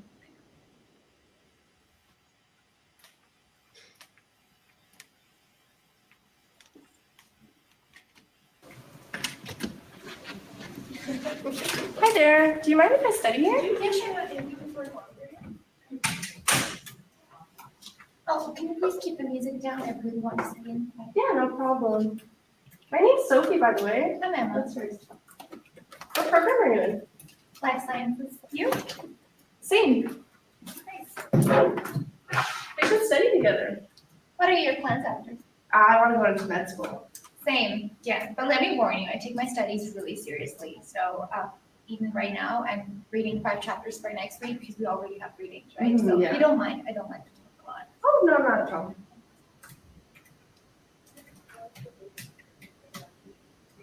Well, I had a feeling you were in like life sci, but I just completely forgot. Brittany! Emma! Oh, wait, that's Brittany. That's Emma. No, I swear, that's Brittany. I met her today. It's Emma. I met her today, and she told me it's Brittany. Oh. Maybe we're talking about different people. Maybe. It's fine. Yeah. Anyways, I gotta go to class, but it was nice meeting you. See you too. Definitely, I'll definitely contact you. Okay. Thank you. Bye. Hi guys, it's Taylor again. First day of university was great. I don't exactly remember how, but I think Brittany and Emma made friends today. I just wanted to add a little bit about my therapy sessions. I had one today. So the way they work is my therapist tries me to relive all the disturbing experiences I've had in my past, both in the characters of my alters and myself. This is supposed to help me in the long run with DID. And I also take medications for depression, anxiety, eating, and sleeping disorders, because these are the other symptoms that accompany DID specifically for me. And it varies from person to person on how these symptoms play a role with DID. I'm also attaching a list of facts and links at the end of this vlog for you to take a look at later or whenever you want. And thank you for watching. I'll see you guys in my next vlog. Thank you. What a pretty girl. Yeah. Okay, let me look here. There was another one.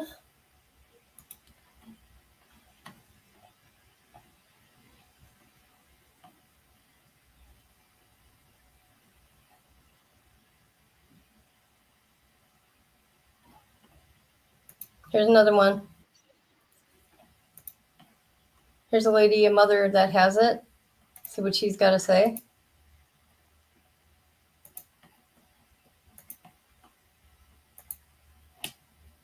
Young mother going public about an often misunderstood condition. Her doctor diagnosed her with dissociative identity disorder. It's what we all used to know as multiple personality disorder. NBC's Joe Fryer got the chance to meet her and learn a little bit more about it. Joe, this is a fascinating one. Yeah, that's right. Good morning, guys. A new docuseries premieres tonight on A&E Network called Many Sides of Jane. It follows the daily life of the 28-year-old mother.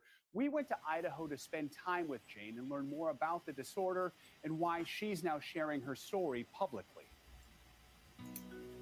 Jane Hart is a single mom who's raising two boys and learning to live with many identities. Alexis, Jaden, Madison, Ashley. She has at least 9 different identities, or as Jane likes to call them, parts. Yeah, it's Madison, not Jane. They range in age from 6 to 28 and can appear at any time, typically triggered by stress. I have secrets to tell you. Those moments are captured in the new A&E docuseries Many Sides of Jane, which chronicles what it's like to live with dissociative identity disorder, or DID. Jane has lived with the disorder much of her life, but was only diagnosed 3 years ago. All growing up, I would hear voices and I would hear arguments. It would be like having a committee in your head commenting on everything you're doing. Let's take a picture. What are some of the things that people say that they get wrong or don't understand about DID? People immediately assume when you tell them you have DID that you're dangerous. DID is considered rare. Some studies show it's found in about 1% of the population. Experts say it's often caused by severe trauma during childhood. The mind becomes compartmentalized as a result of traumatic experience that's almost always emotional and frequently physical and sadly frequently sexual. Jane says she was abused as a child and now understands that DID helped her cope. It's a way that the brain walls off those bad memories so that the child can function in day-to-day life and so that they don't have to live with that every day. One of her parts, Beth, is 10 years old and houses some of Jane's most severe trauma. And what's your relationship to Jane? I keep bad people away from Janie. Something especially traumatic happened when I was 10, and that's why she was branched off and split apart from everyone else. In a lot of ways, your different parts are protecting you, right? My parts were all created to protect me. Their purpose is to help me and to make life easier. I'm a part of Jane. I think I'm a little more impulsive than she is, for sure. But it's not always easy getting all of her parts to work together, and that can impact parenting, jobs, dating, more. It's just a matter of us making it day to day and functioning together and really being on the same page, because if we're not, things get really, they just jump around a lot, I guess. Is there a stigma about DID that's most hurtful to you? The stigma that's most hurtful is the parenting one. It's where people assume that you're not a good parent or that you can't handle it. Because it couldn't be farther from the truth. Can you explain to your kids what DID is? I tell them I have a unique brain and that mine is just wired a little bit differently than others. What helps Jane first and foremost is intensive therapy. She goes 3 times a week. She also writes in journals. In fact, different identities have their own journals, and she makes collages. You know, it's a really good outlet for our creativity, but it's also a way that my parts and I talk to each other and kind of relay messages that we can't otherwise vocalize. Now, Jane is vocalizing in a big way, sharing her story publicly, hoping to raise awareness about DID. I made a promise to myself when I decided to do this docuseries that I would be 100% real. It takes one person to stand up and talk about it. Wow. It really is fascinating. Just out of curiosity, did any... See, you guys, I think the jury's going to have a problem with that.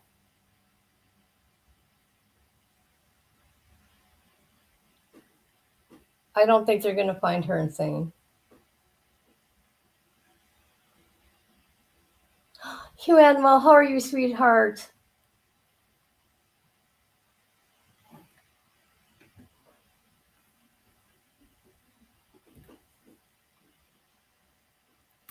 So the only one doctor that I know that is big time into this study of this kind of disease or mental illness is Dr. Dorothy Lewis.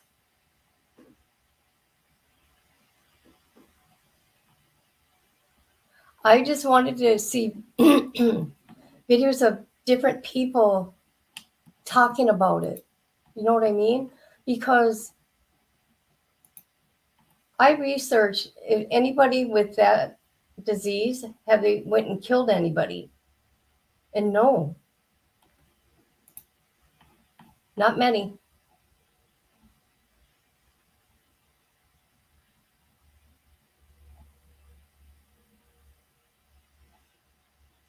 I'm going to see if I can find just one more. Oh, look at this poor girl. She looks like she's crying.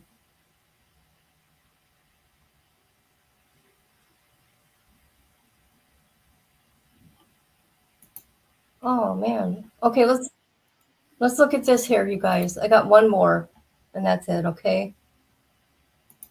This poor lady.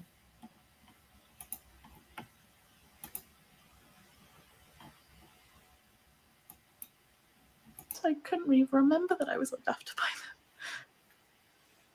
them. I didn't even remember that. It's a good happy, feeling a bit overwhelmed because I'm not used to these memories. It will be a little bit different today. I hope you guys are willing to join me with a nice hot cup of tea and some snuggly pajamas. Hi, Puzzles and Pieces. It's Jessica from Multiplicity and me, a channel dedicated to ending the stigma of DID, otherwise known as dissociative identity disorder.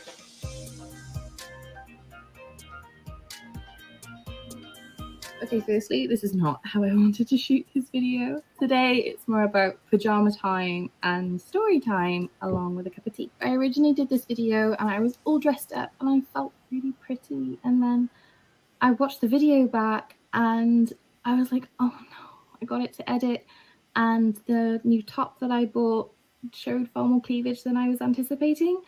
I just felt this grimace of dread and I was like, oh no. And I know it probably sounds really, really stupid, but I hate the thought of being overly sexualized for my body in any way. So I just like shut down and I initially got kind of triggered and upset and I thought, you know what? No, I'm going to come and do this thingy with my pajamas on, with no makeup on and a cup of tea. So that's what you guys are getting today. I hope that's okay. I'm so sorry. So you guys may have noticed that we didn't upload recently, and I guess we've had a lot going on. And one of the biggest things is that we hit one of the biggest milestones ever, I guess, for us in our treatment, like just something that really was like wham. You know, I think a lot of what we've done has kind of been like a slow drip, but this time we recovered memories. Wow, memories of our childhood that we've never been able to remember. It was amazing. Hello everyone. My face is very puffy and red. Just finished therapy. I have childhood memories for the first time ever, like really positive memories. And they started coming through this week, and then speaking through it then, I was able to just remember so much. And I've never been able to remember anything. I've got details. So I got to tell us all I could grab. Didn't expect to cry in the thing. Recovery is not a linear journey, and there will be bumps along the way. You know, I think being in specialist therapy has really changed our lives in so many ways that we just weren't expecting. It's changed our ability to kind of just float through life and, you know, get on with things, work on communication, work on cooperation. So that is, of course, until 6 weeks ago-ish, 7 weeks, 8 weeks. What is time? Until we suddenly had these memories hit us of the first kind of 5 years of our life, you know, kind of the backstory of our life that we had completely forgotten about. And it just seems bizarre now, like, how could I have forgotten that? So within DID treatment, the first step is safety and stabilization. You know, we kind of felt we'd gotten there with all the self-therapy in the world, you know, everything that we've done. We've worked on ourselves for years and years and years. And I guess that we found that we just kind of plateaued. We couldn't really do any more than we were, but we were still having like PTSD effects, just hit us in the face. So that's when we sought out the specialist treatment that we are now to kind of progress through stage 2, which is trauma processing. And trauma processing is essentially that. You're processing your trauma, your history overall, I guess. You're trying to kind of rebuild a picture of who you are and what makes you you. He asked us to make a timeline of our memories. And I remember Jamie actually suggested that we get our medical history because it would kind of help pinpoint maybe our journey, or something would come up that would be like, oh my gosh, I remember that, you know. But when we got them through, we kind of skimmed through them and didn't really feel like touching them again. It just didn't feel, I don't know. I want to say necessary is not the right word, but I don't know if we're also avoiding. Oh my God, it's so nice. And part of this therapy is putting the puzzle pieces together of who you are and what makes you you. And I guess with all of that going on in our head, we were kind of thinking it. And I just remember seeing this butterfly on a really sunny day. And then I remembered the butterfly on a really sunny day when I must have been about 5 years old. And suddenly my memories came back to me. This butterfly was kind of the catalyst to bring everything back just by seeing it in real life. I've never remembered anything like this in my childhood. I remember the butterflies. It used to have this like awning. There was a side door to like the back garden. Or we could go through the gate, which was like there. And there was this awning that I'm assuming was buddleia or some kind of plant that butterflies loved, because I just remember them always being there. These butterflies. And I would catch them all the time. And it was like, woomph. Everything came flooding back in seconds. And so we had this vision of the butterflies and the grapevines and the buddleia, the hydrangea, the like, and being at my grandparents' house. Like, I'd forgotten all about them. Like, I knew I had grandparents. Obviously, I knew their names. I knew, you know, I had no idea what impact they had on my life to the degree that they had. They've been looking after me almost every day since I was born. Like, how did I forget that? How did I forget that? When I asked my therapist about it, like, how did we get here? He said that, you know, having a specialist therapist is kind of like you're walking through a corridor with all of these doors, and it's up to your therapist to kind of guide you into noticing these doors exist and to even step into them, you know. So simply by kind of tapping, I guess, on that idea of who made you the person you are now, and, you know, what was your life like? Think about your timeline. I'm guessing that just kind of opened the doors. So when we saw the visual catalyst of the butterfly, it just set everything free, and we were able to finally walk through this door that we hadn't even noticed before. And for the first time, we could see these memories. And when I was having these memories, it was like I suddenly could remember things about them. Like my grandpa was a veteran from the war. He was an immigrant that fought for the country, came over here, fell in love with a Welsh woman, and got married. I remember his accent. I could suddenly remember sitting on his lap while he was telling me stories. Okay, from what I'm seeing here, now her is not talking about all these different personalities.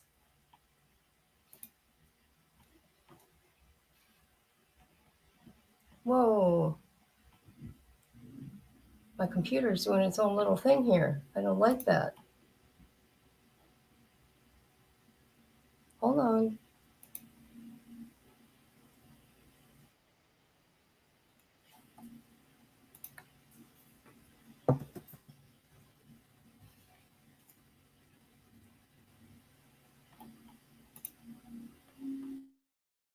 All right, hold on.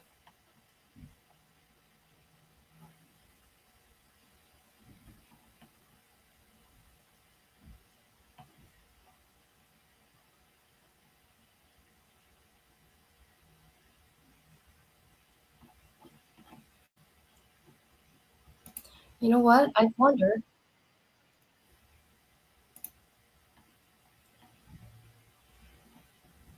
Do you know Dr. Lewis was it like a pen pal with Ted Bundy?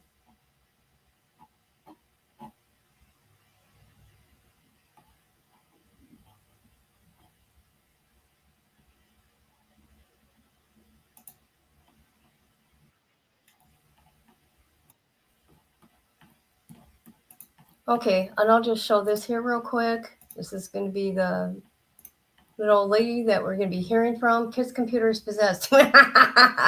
That's funny. That's funny. That he came from this perfectly normal childhood. So I interviewed family members.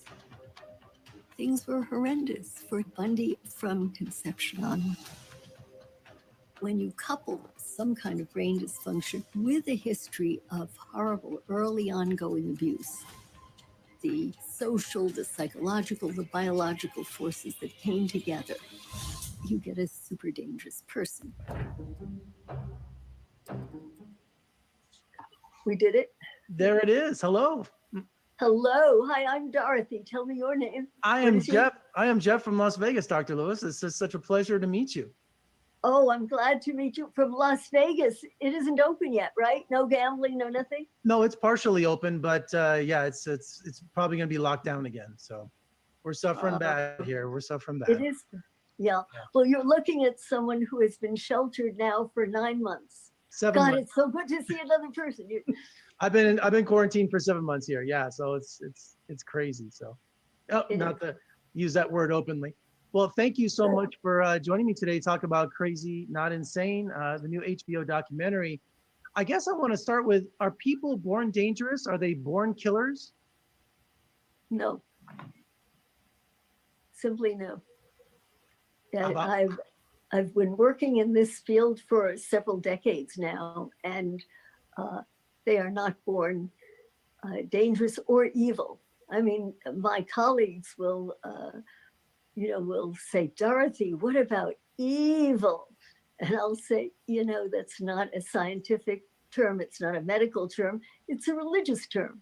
And it's not up to me to say one thing or another, but no one is born that way. Or else we are all born with. She's just the sweetest thing, though. So if you want to watch his interview with her, there it is. I don't know. I think she's a sweet old lady. So yeah, I think her. Okay, where did I read that comment? Is built around. Yeah. Yep. You're so funny. Number 10. Is there anything else you guys want to go through that I should go find and look at? Be interested to know if Dr. Lewis did her. Oh, I don't know 100%. That'll be interesting to find out. Does anybody know? Hey, Joe Man, how are you?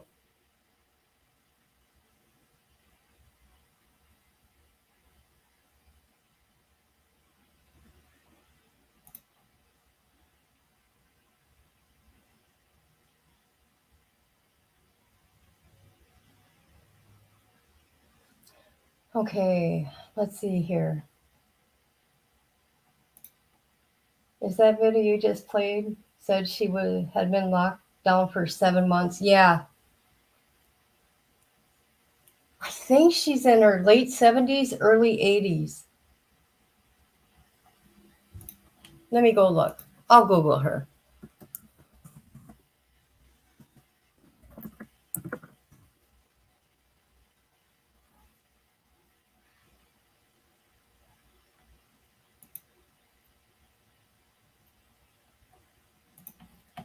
Okay, we're Googling her right now.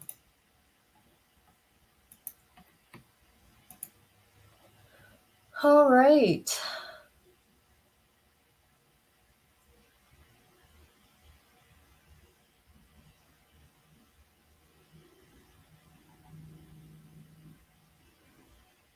These are the high-profile cases she's done.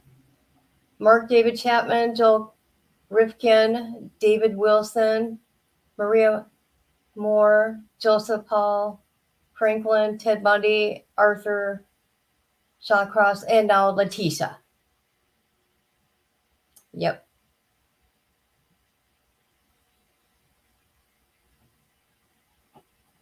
Well, I know her age don't matter, but I'm just kind of curious. Hold on, I'm gonna see what I can find here.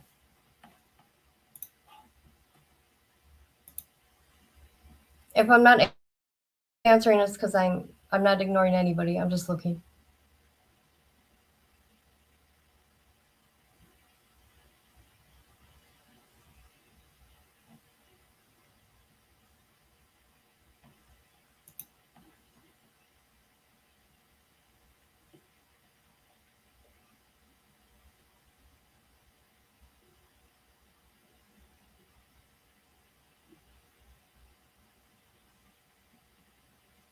Oh, what's this? Oh, okay.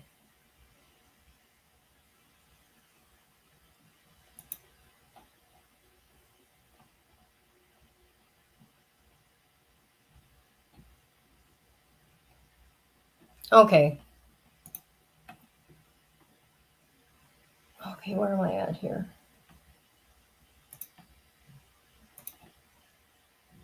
Homicides every day. Early 80s? Okay. You know, because they were waiting like a whole year for her notes. So I wonder why it took her so long.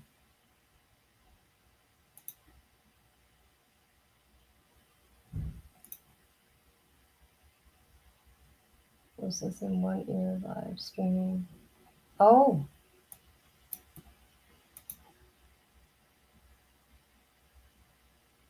She's flying in on Friday? Is she testifying tomorrow? Or is it going to be Monday? Oh my God, we need to find out, people. All this hype about her.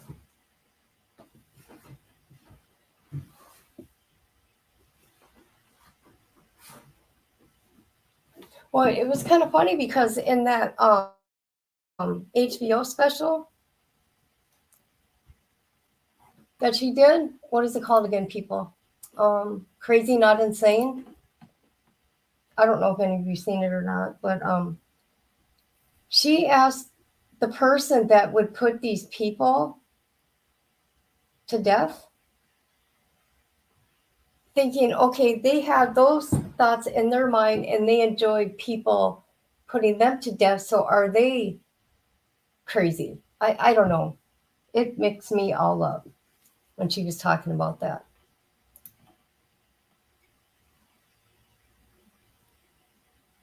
You know, me and somebody else was wondering the same thing. Who paid for it? There's no way she was free. No way.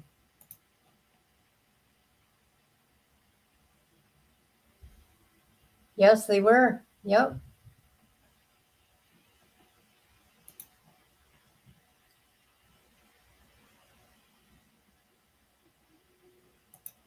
Ooh, if you guys find out if it's Friday or Monday,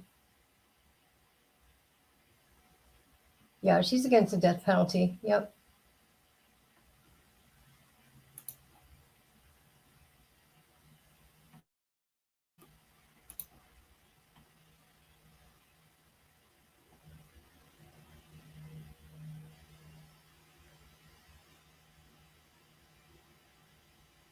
Oh, okay, good. So it won't be at least until Monday, I hope. They haven't done, okay. I see I'm behind. I don't know what doctors have been talked to.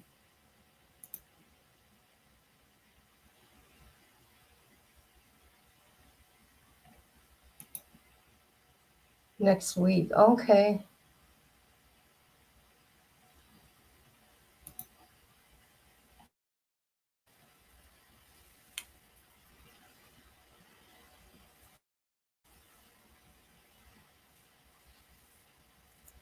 Well, I can't think of anything else.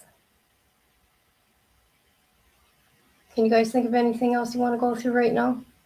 I just kind of wanted to touch on those few things. I wanted to go through some court documents, but I want someone to come up here and help me read them, though. I hate reading. I'm not a good reader.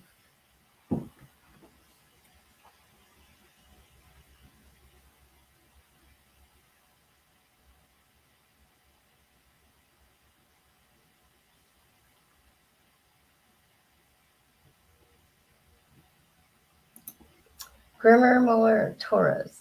And that's for the state, I take it, right?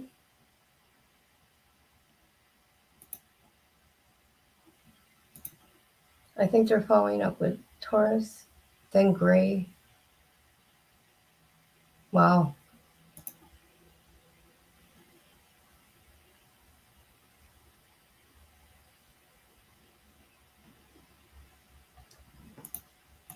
Yeah, I agree with that. I felt sorry for her. I was honest from the beginning. I felt bad. Then the prelim. Yeah.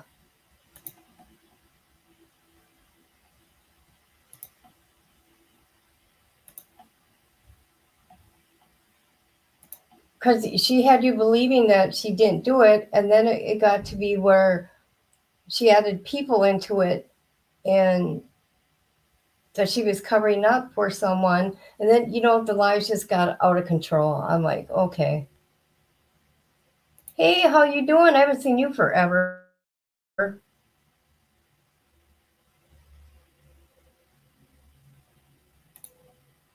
Who do you prioritize if you're grown up in a safe environment? You may make another, okay.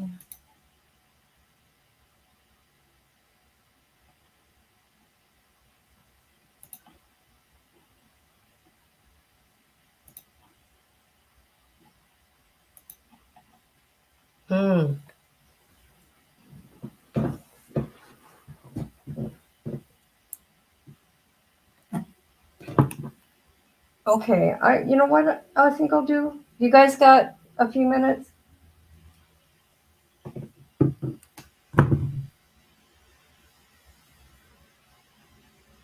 Yeah, that was really strange. Why did she avoid that?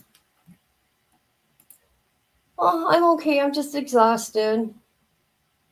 Thank you for asking. How are you?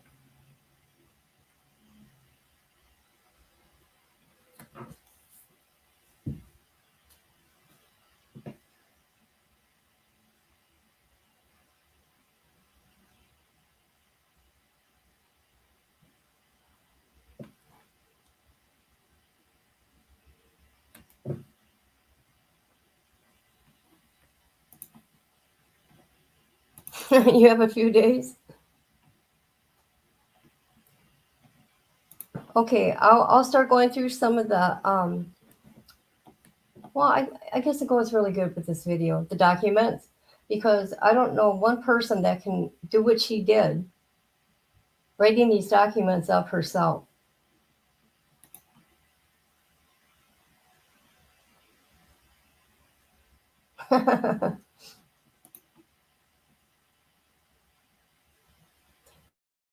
You did? You were live? I'm sorry. I didn't know that. Oh, thank you, Tiffany. And I thank everybody for being here with me. Okay, so this is it here. Letecia is suing the jail. WellPath. Let me get the documents pulled up.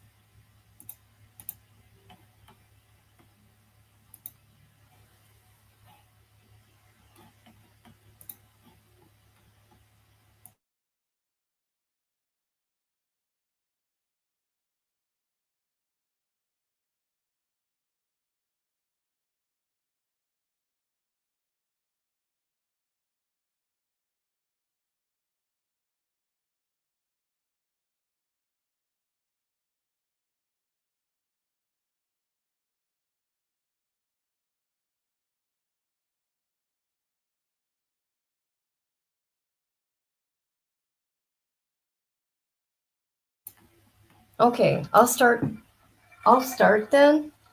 Just start going through them. Just to give you an idea what's up here. So she has a civil suit going on. Okay.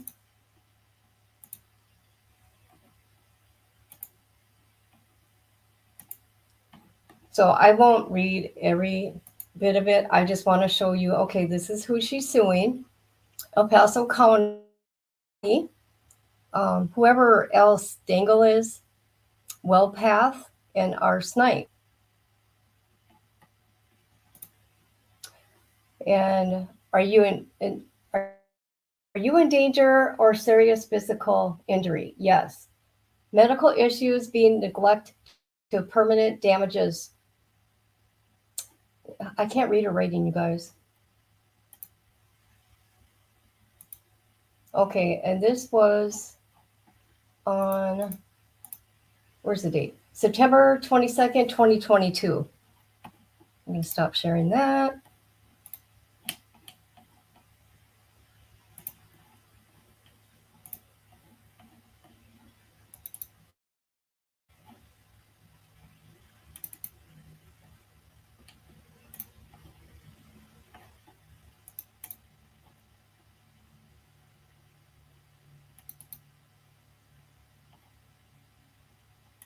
Okay, you guys ready? This is where it starts. Prepare yourself, people.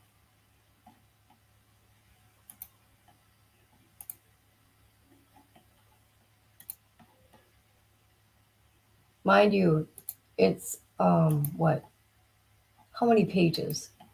Well, the whole packet was 20 pages. Okay, claim 1. Kosher violation First Amendment. From July 2021 to February 2022, my First Amendment right was violated by the means of my kosher diet. Inmates signed an agreement stating they will adhere to the policy to follow the kosher diet guidelines to avoid interruption of meals and services. During this time, I expressed several concerns of my meals not being wrapped properly. Items that were not kosher approved being placed on our diets, and the violation of sanitation by putting kosher on open trays. I asked deputies to alter their supervisors that the policy and custom to the El Paso County Jail was prohibited from the religious, affiliation.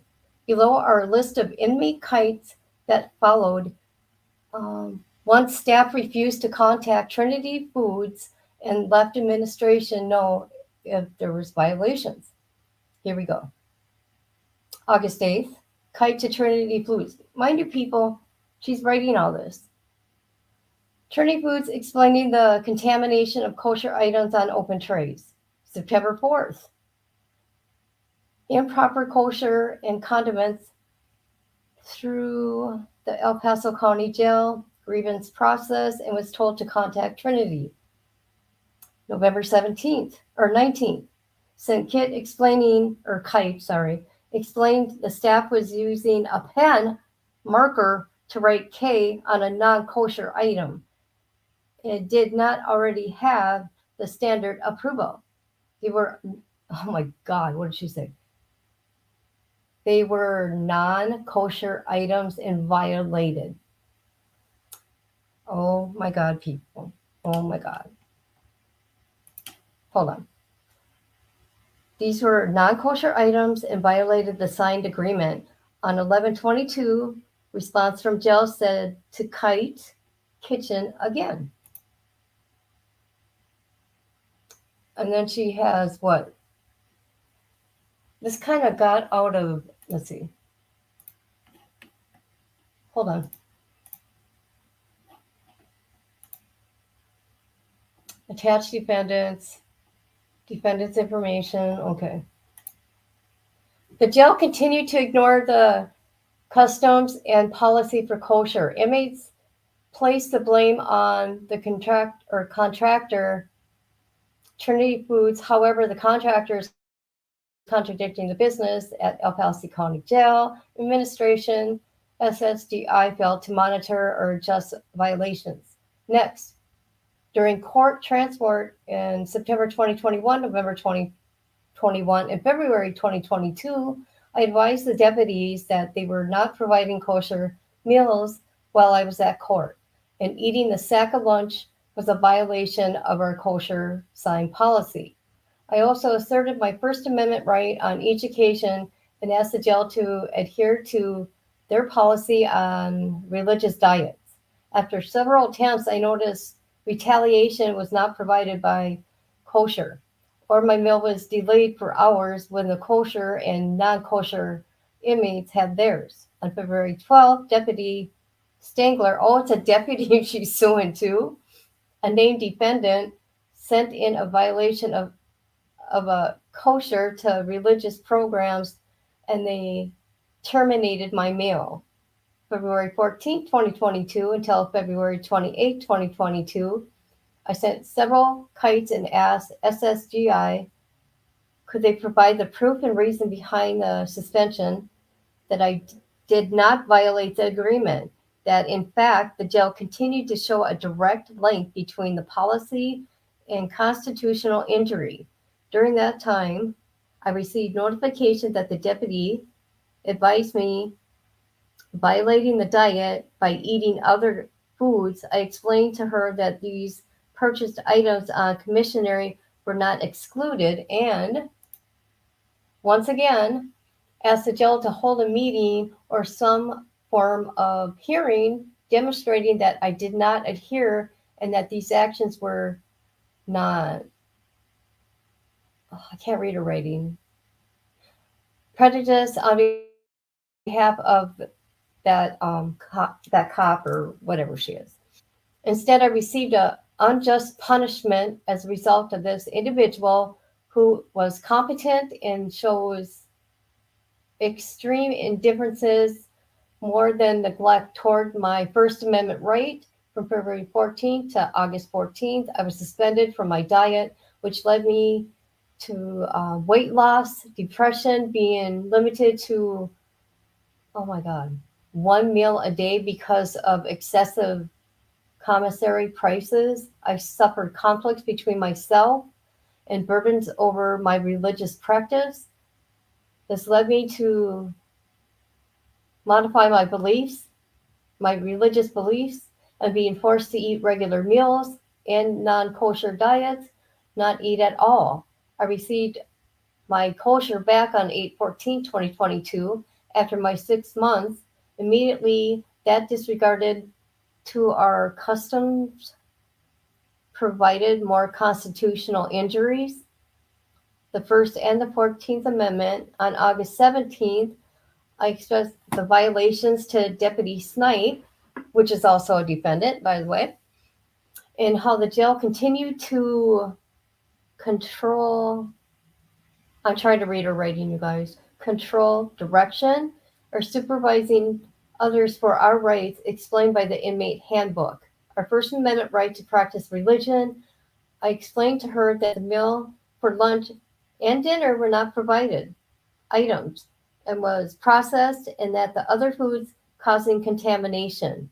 I also addressed the need to reach out with her superiors to help bring the kitchen the kitchen and the compliance with their policy. She was a party to the violation continued operation. Deputy Snipe became confrontational and abused her power while attacking to officially complicity. She insisted that the meal was correct, ignored my claim to First Amendment right. I refused to serve me a proper kosher diet. She was competent because she acknowledged the error, but explained that she was too busy to deal with it. She accepted Trinity's reason and did not alert her supervisors that our rights were being violated. Although the first duty oath of office is to protect the individual's rights. She even stated, if you don't like it, don't come to jail. This is not the first time she has retaliated with comments such as, in fact, she was also a deputy who ignored the violations that I listed in 2021. Deputies are our only means to correct a meal while locked down for 21 to 22 hours a day. The following is the next few non-compliances. 8/15/2022, non-kosher. 8/16, no protein for kosher meals. 8/17, non-kosher lunch and dinner. 8/18, the most striking of the kosher violation from Trinity Food. They served smear. What is that? Oh, smear, which is processed meat with non-kosher items and a plant around pork. They will claim no pork touched the meat, but the meal was a violation of contamination of non-kosher either way. The item has always been excluded from any kosher meals. Throughout this time, I was told that Trinity employee named Tim said, we are cutting back due to inflation. And sometimes the food will be non-kosher or buy it from commissary. On the next occasion, Tim told me that the ward deputy, he was following guidelines, but still El Paso County Jail refused to supervise the contractor. On 8/18, we were told SSGT Brooks, who entered A3 female ward during our time, he said he didn't know anything about it, but yet nothing happened as to no remedies to this report of the First Amendment violation. On 8/19/2022, the meals were still incorrect, and all defendants continue to ignore the constitutional right. Defendants understand and have culpable states. This policy is ignored because there is a disregard to our customs, and the jail handbooks. This forces inmates to alter their religious belief, not to eat at all, or have excessive commissary spending. When we are afforded 3 meals a day, these are deliberate intentions, even after a year of trying to resolve the issue and demonstrate prejudice to the religion. The parties' involvement expect me to follow the signed religious agreement, but can ignore it on their end. Defendant names are not, I can't read her rating here. Okay, she's talking about the 11th Amendment, the 1, 2, 3rd of the official policy. I have met the factors in the, oh my God, I can't read her writing. Medical neglect. Now we're there. I was arrested March 2020. And upon intake, I seen a ROI and explained my extensive history with stomach issues.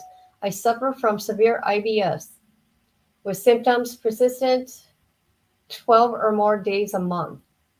Leaky gut, abdomen pain persists 15 or more times a month. Bleeding, internal, external bleeding, blood and stools, 7 or more days a month. Swelling beyond the normal range. Knots in her stomach. I can feel the constant pelvic pain due to my stomach issues. I explained that I experience frequent times of, isn't that, okay, I'm going to stop this here a minute. Didn't Gannon have tummy problems, IBS issues? Could she be talking about his issues here? I'm just saying.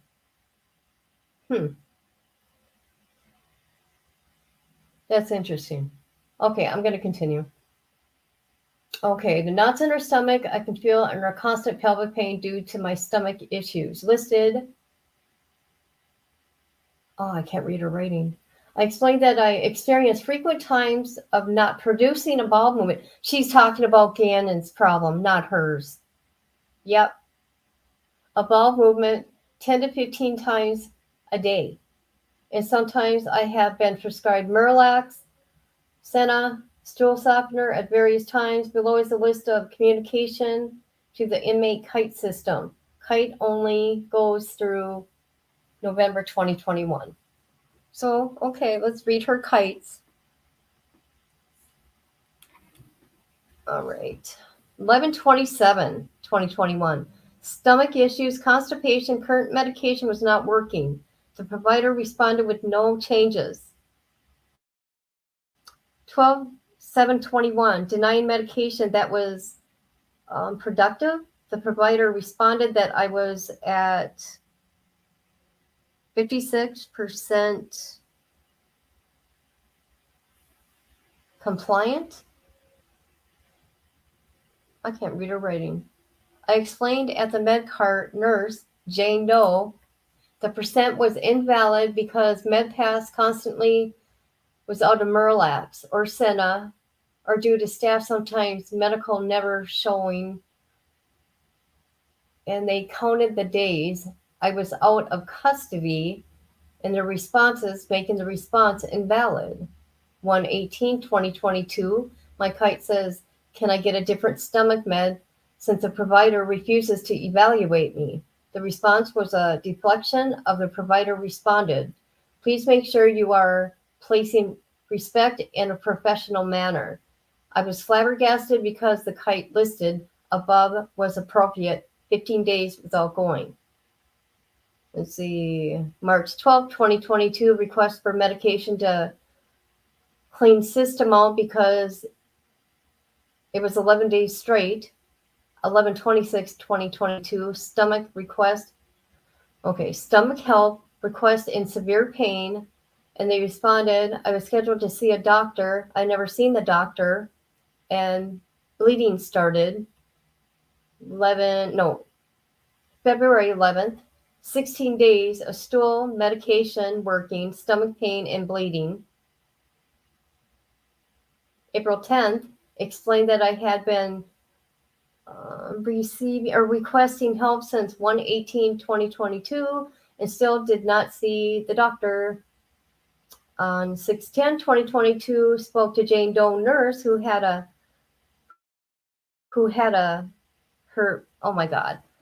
to Jane Doe nurse who had her badge backwards and refused to give her name. She stated that I needed to drink water and stop eating the trays. Oh no. Oh my God. Did they really say that to her? I'm looking as I'm going. Okay, I'm going to continue reading because I'm going to start laughing at you guys. I see that stomach part came to my attention because of Gannon's tummy problems. So she kind of knew because Gannon had those problems. You know what I mean? Because it sounded like when they did do health assessments on her, that never came up before, right? Or am I wrong? I don't know. Okay, so they told her to stop eating the trays. That's what Letecia says. I told her I eat once a day and drink at least 12 to 14 8-ounce glasses of water a day. I explained that the issue was chronic and that I was a risk for bowel obstruction if it went long term. No help provided. Bleeding continued, swelling, pain, no more knots in stomach appeared without seeing a doctor. Jane Doe described tall, 5'9", large dark, brown hair, medium build, white, fair skin. 8/19/2022. Told medical staff I indeed relief due to stomach swelling, constipation, bleeding, pain that I was worse than any previous case, and current fiber lack. And stool softeners were not working. Note, I have grievances, spoke with several different medical staff members to include but not limited to Heather, Daniel, Maggie, and several other Jane Does who hide their badge inside their clothing or turn it around backwards. From March 2020 to August 2022, I informed SSGI named Bryant. Well, I'm not going to name these people, okay? About the medical neglect. I was told to keep kiting and to understand that staffing was low. The jail continues to ignore the neglect, the diligence of contractor WellPath. Therefore, being an active participant is the responsibility for the continued operations and constitutional violations. Wow. Neglect. Another occasion, I request a medical eval for a concussion. The second one while I was at CJC. In July 2022, I rolled off the top bunk and hit my head, sliced open, and bruised my ribs. I alerted the ward deputy who called and emailed medical staff. I was told to put a kite. These are the symptoms that was to, oh my God. These are the symptoms that was to something medical staff. I can't read a rating. So this is what happened from that. Nausea, several hours dizziness, 2 days bleeding, 2 hours persistent on and off, one for that day. Later, scabbing occurred. Yeah, she's picking herself. Okay, I'll continue. She had pain that lasted 4 days. Her back and her head, headaches, still active on and off. Sensitivity, vomiting on and off for a day, blurred vision for 2 days. Note, I will continue to have headaches, difficulty thinking clearly and remembering information. Well, you know what? She's doing really good here right now. Don't you guys think? She's remembering all this. Okay? Another kite on 7/19 and 7/21, 7/26, and 7/30. I was told to be patient and that I was placed on a sick call multiple times. August 16th, WellPath nurse appeared almost 36 days after the incident. I tried to explain to her that the incident occurred while I was sleeping, as I had nightmares and I was sleepwalking. Oh, I was having sleepwalking conditions. I explained the continued issues and that this was the second one in a year. This was the second one in a year. Okay. I also asked for the bottom bunk restriction to prevent further head damage and how I was sure that the damage my ribs were from as well. I also expressed my concern for neglecting a head trauma for almost 30 days. She told me to kite mental health instead because they handle those kind of things. Once again, I received an incompetent response from an individual who is a licensed nurse hired by WellPath. This was beyond a reasonable response time and are beyond neglect as explained in the section involving my stomach issues. Both issues have serious and risk potential further health risks, or issues or risks, or harm individuals or organizations in the same situation outside of the defendants. Would know that without the proper medication, x-rays, etc., the symptoms will increase pain. Level the increase will lead to more stomach gastro issues, head cognitive related issues, concussions. In addition, the stomach issues could lead to bowel destruction, internal bleeding, per my previous GI doctor. Okay. In summary, the named defendants in claim number 2 shows deliberate indifferences more than neglect, causing medical suffering and harm or potential acknowledgement that will harm result both parties, violate the 8th Amendment for basic human need that is serious, acted with a significantly culprit state of mind. WellPath controls the direction and disguises, disregards, okay, I got it, disregards health and safety. El Paso County Jail fails to supervise and engage in problematic implement, oh my God, her words, of casual policy, also disregarding inmates' health and safety. Other individuals in both capacities and comparisons would know their actions violate the amendment. In addition, both entities are imposing the punishment of lack of medical care as punishment. And El Paso County is not immune under the 11th Amendment. I have, let's see, included that a policy or custom exists, that there is a direct link between policy and custom and the constitutional injury. Finally, both defendants refuse to protect the inmate from inhumane treatment, conditions that are deliberate, prejudiced, and compared to other inmate populations, even or at all inmates or chemical dependencies are monitored and receive doctor visits, but the handbook preludes to treat for all basic medical needs and rises the level of cruel and unusual punishment. So here we go here. Here's defendant number 1, El Paso. Failed to supervise trained staff properly to bring the kitchen, talking about the kosher, talk about the uniform fashion, talking about the more violations, the abuse of discretion. And then there's Deputy Stengel that she's suing, Deputy Snipe. Let's see, Trinity Foods, WellPath, El Paso County. Note, let's see, all defendants with all other individuals adhere to all these rights, and they violated her rights. Yeah, people, what do you think about that? For real.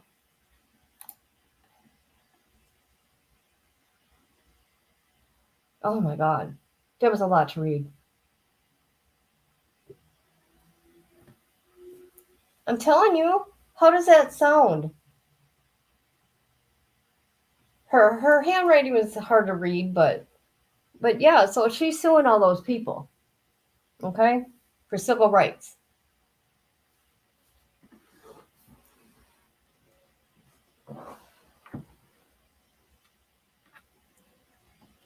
Yeah, you're gonna have to rewatch. There was a lot of reading, even though I think I did pretty good this time at reading it. I hate reading, you guys. You know that. If you watch me, you know that. So, and this, she just did this September 2022. Okay. Where's all her personalities? Okay. Let's say she hit her head. Did that ajar a personality? You didn't see that personality coming out She knew what was going on in that time frame. That's my point. She knows what's up. Just saying.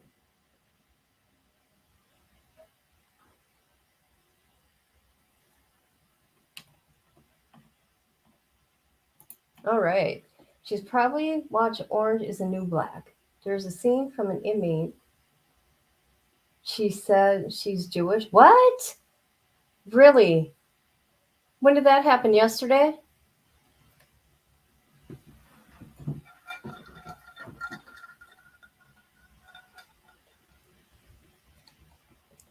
Okay, I'm sorry. I had to get a drink.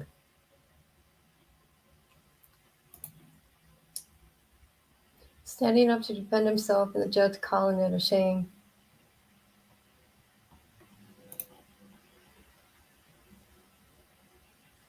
And for me? Motor skills for me? Okay. No, you guys, okay, it's no excuse, but you're going to hear it. I get a lot of crap from my reading skills, okay? And I hate that myself. I had a stroke in 2016, the front lobe of my brain. Ever since then, I forget how to like pronounce a word. It's just the craziest crap. So the side effect from that is me being able to say a word out loud, or I know the word I want to say, but I can't get it out of my voice. Do you know what I mean? It sucks. That's why I like doing pictures and stuff like that. And, you know, movies.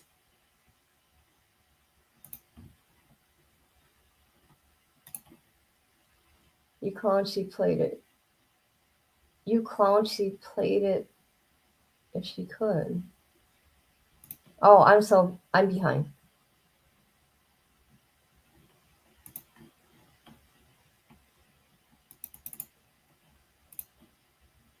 Oh, it's a show. Oh my God. Oh my God. Okay. I don't watch TV. I'm so sad. I don't watch TV.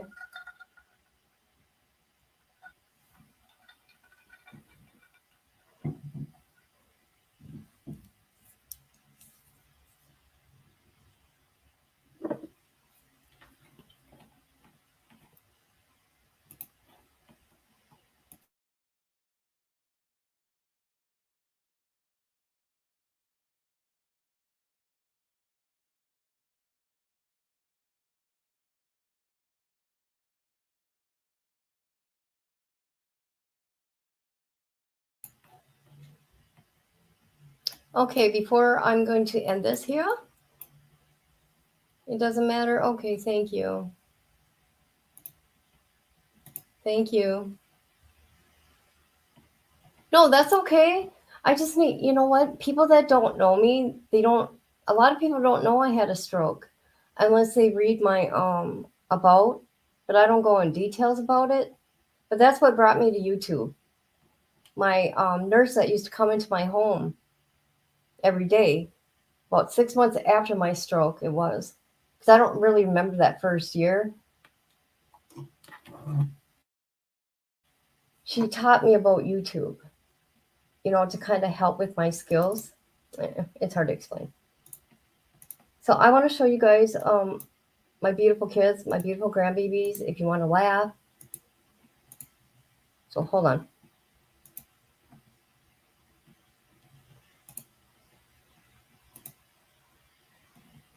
Here we go.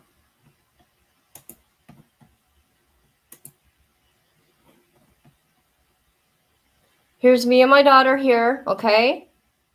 I said me and my daughter are going to throw hands. Kayla, let's throw hands. All right, throw hands.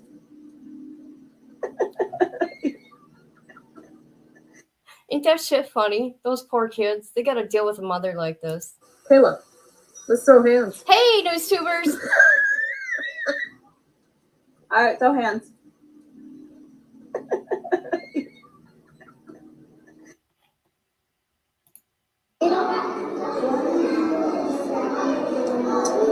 Yeah, we're in the elevator. There's no office up there. Hold on here. What is going on? Something is going on here, people. Hold on.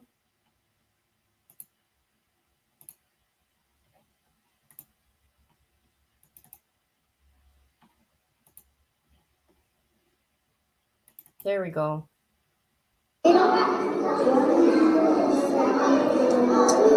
I see what's going on here. Hold on. Sorry.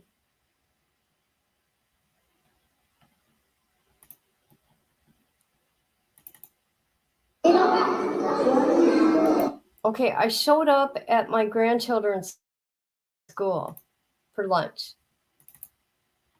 I don't get to see them all the time, so it was a pretty big deal, guys. Hold on.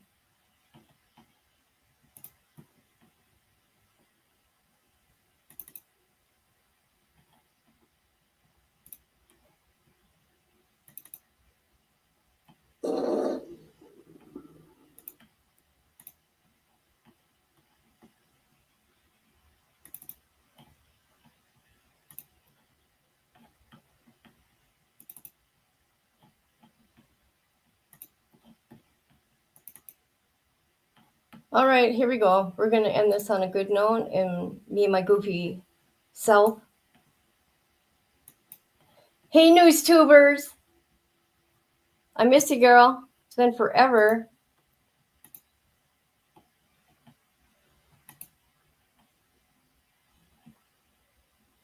Okay, this was really exciting here for the little ones when I showed up.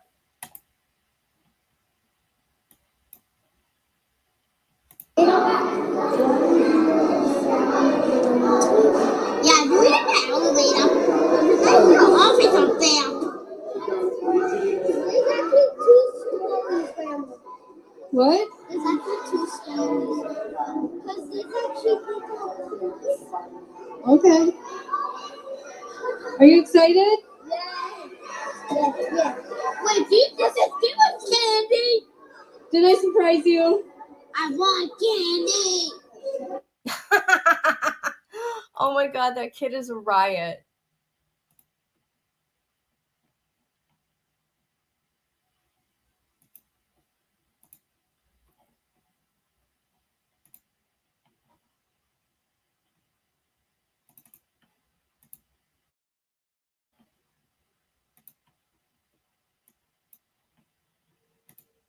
Any words? No. I'm speechless. Are you speechless? Yes. Okay, that's good enough. Any words? No. I'm speechless.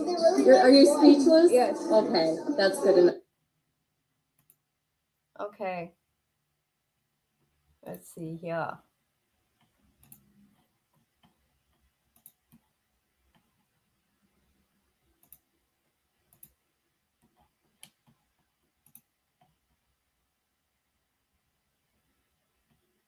Just a few more, then I'm done.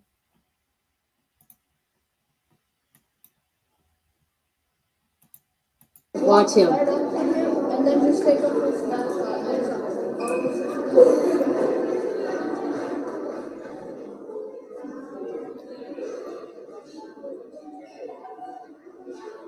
Hi. Hi. Hi, honey. Yeah, he didn't know what to think.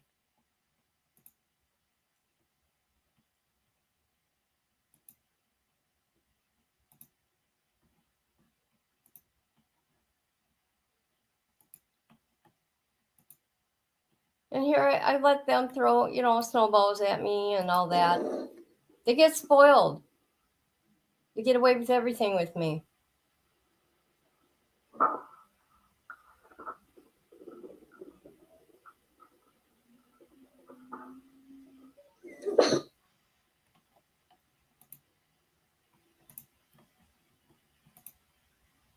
Hi, Karen. Hi, how you doing?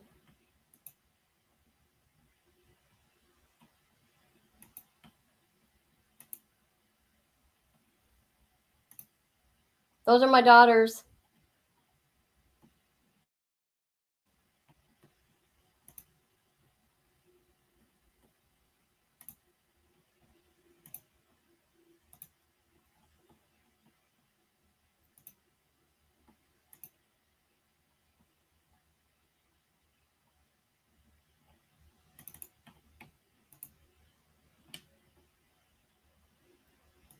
This is my son. Look at, he's a mama's boy. And he's proud of it too.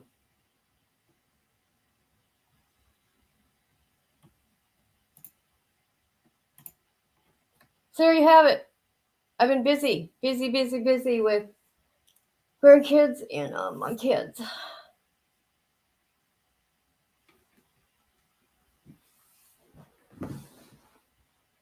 Thank you very much.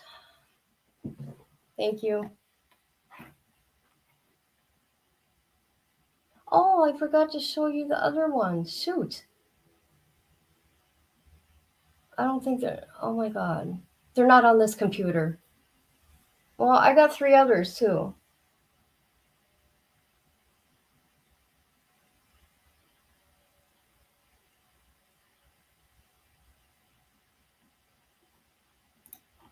From where? Oh, okay.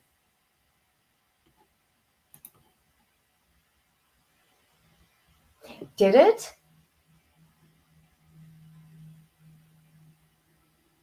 I never heard that.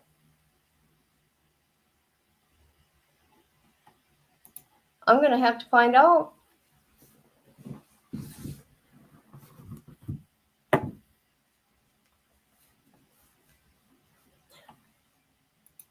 And where have you been, NewsTubers?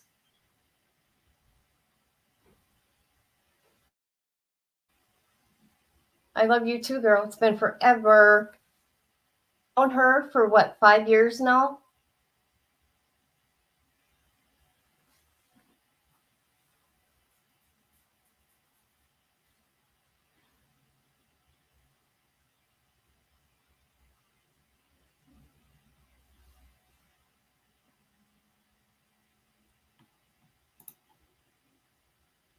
Yeah, he is tall. I read it in the comment section. Ooh. Ooh.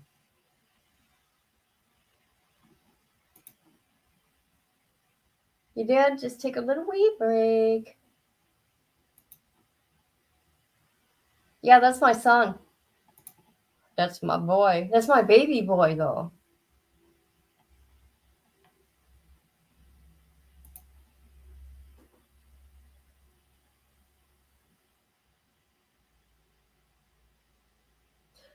So what everybody's going to do tonight? Anything fun?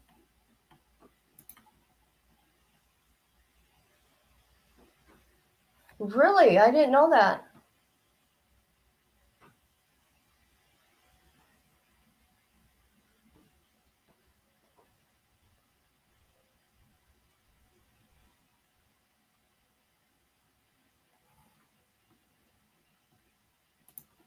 Oh, you know I'm going to research that now, right? I will find out. Oh, thank you. I mean, I know I'm not that exciting, you know, whatever, yada, yada, yada. Oh my God, did you guys hear what I just said? Oh no, that ain't good. Yada, yada, yada. That ain't good. Right. Right. Oh, you guys are here and I want to see if I can get these headphones to work. Okay, stay with me just for a minute. I got to figure this out.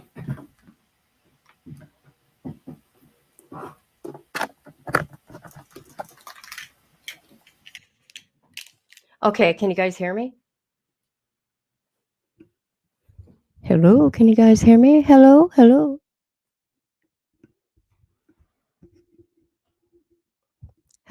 can you guys hear me? Oh boy, maybe. Hello?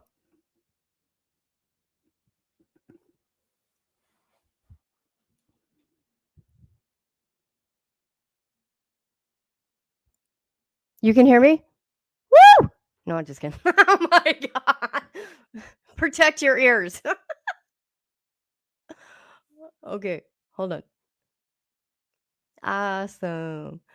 I'm going to try something else. I want to see if I can mute, but you guys not hear me, okay? But let me play something here so it's not boring. Okay, hold on. Let me find something here. We're going to my channel.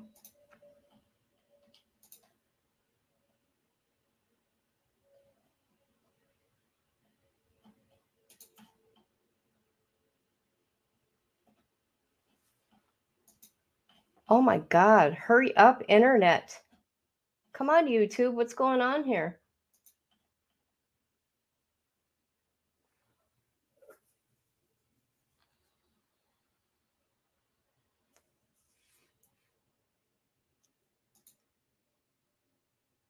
YouTube is being stupid right now.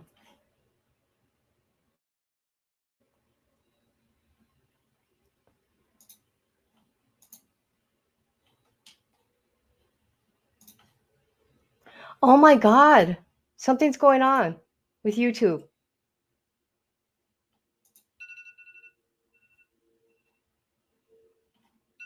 Oh.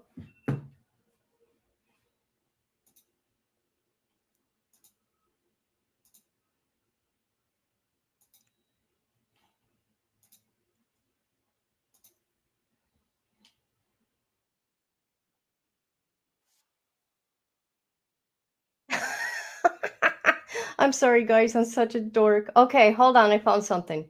Okay.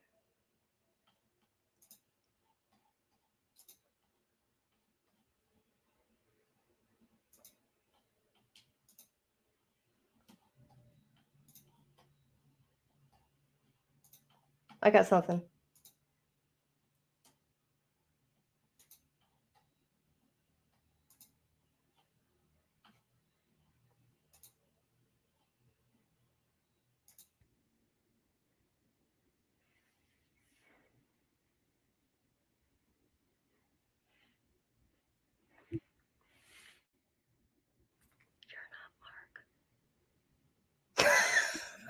You're not Mark Means.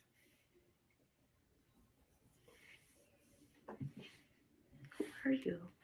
Who are you? I know who you are.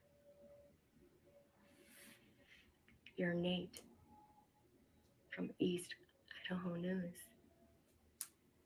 Hi. How'd you get in here? Oh, the DA said it was okay?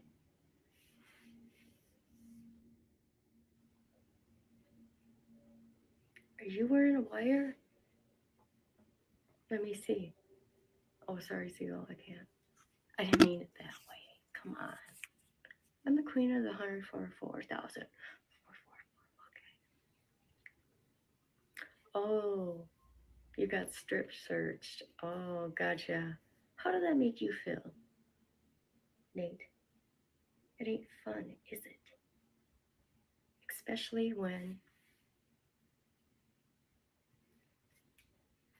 you're innocent. Yeah. Yeah, okay. I will let you interview me, okay? I heard you won an award for stalking me in Hawaii. And oh, when I got off the plane for being extradited. How do I feel about that? It's okay. Yeah. So, what brings you here? Oh, the motion. Well, you know, that girl on YouTube, I'm sure she explained it all, you know, dressing up like me. Her Dollar Tree readers. Let me tell you something. You notice anything about me? No? I'll tell you, but you can't tell her. New purple. Purple readers. It's a sign of royalty, and you know I'm the queen of the 144,000. Okay, speaking of Ted, my husband, have you bought us a new book? Did you know he had a new book? You should get you one. You know what it's called? I'll show you. Hope. Yeah. Yeah. Do I talk to Chad? Well, yeah. Every night. In the portal. Where's the portal at? I don't know if I should tell you. It's underneath my bed. So I don't get caught. Okay. Now, if you tell, I'm going to have a talk with Chad about your visit and who you are and what you are asking. But yeah, I'll still. Okay. Like I said, I don't agree with the motion because they will learn. Yes, they will. Yes. Oh, I'll just make this part 1 for now. And if I think of anything that I think the world should know, I will contact you on my terms. Can you hear me? Because, like I said, a couple days ago, I don't speak. However, I will with you. Yeah, sure. You're a nice guy. Even though you stalked me. Yeah. Okay. Bye. Bye, Nate. Uh-oh. Hey, world. Here because I'm in my pod. Okay. Enough of that. Okay, this is what I'm doing here. I'm going to mute this microphone. Okay. So when I put in the chat, can you hear me? Let me know or not. Okay.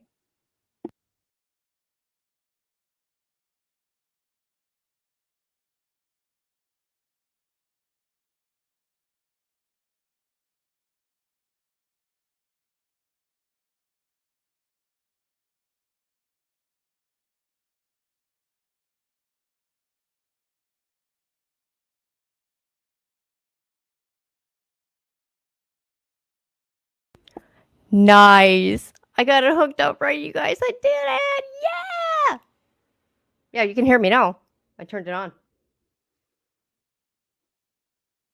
I'm back now, though.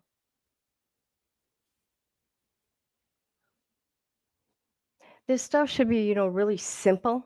Okay. They should make it really simple. Should be able to plug it in at work. No, it don't work like that. Yes, I will, Dippy. All right, well, I'm going to get going. I want to thank everybody for being here. Anybody who watches the replay, thank you for your kindness and yada, yada, yada. All of it.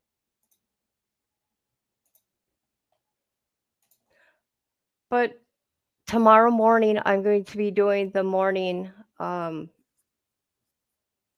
Letecia's trial.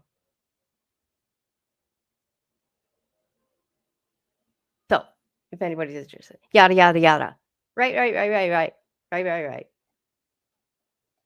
right, have a good one, everybody. Later. Kisses.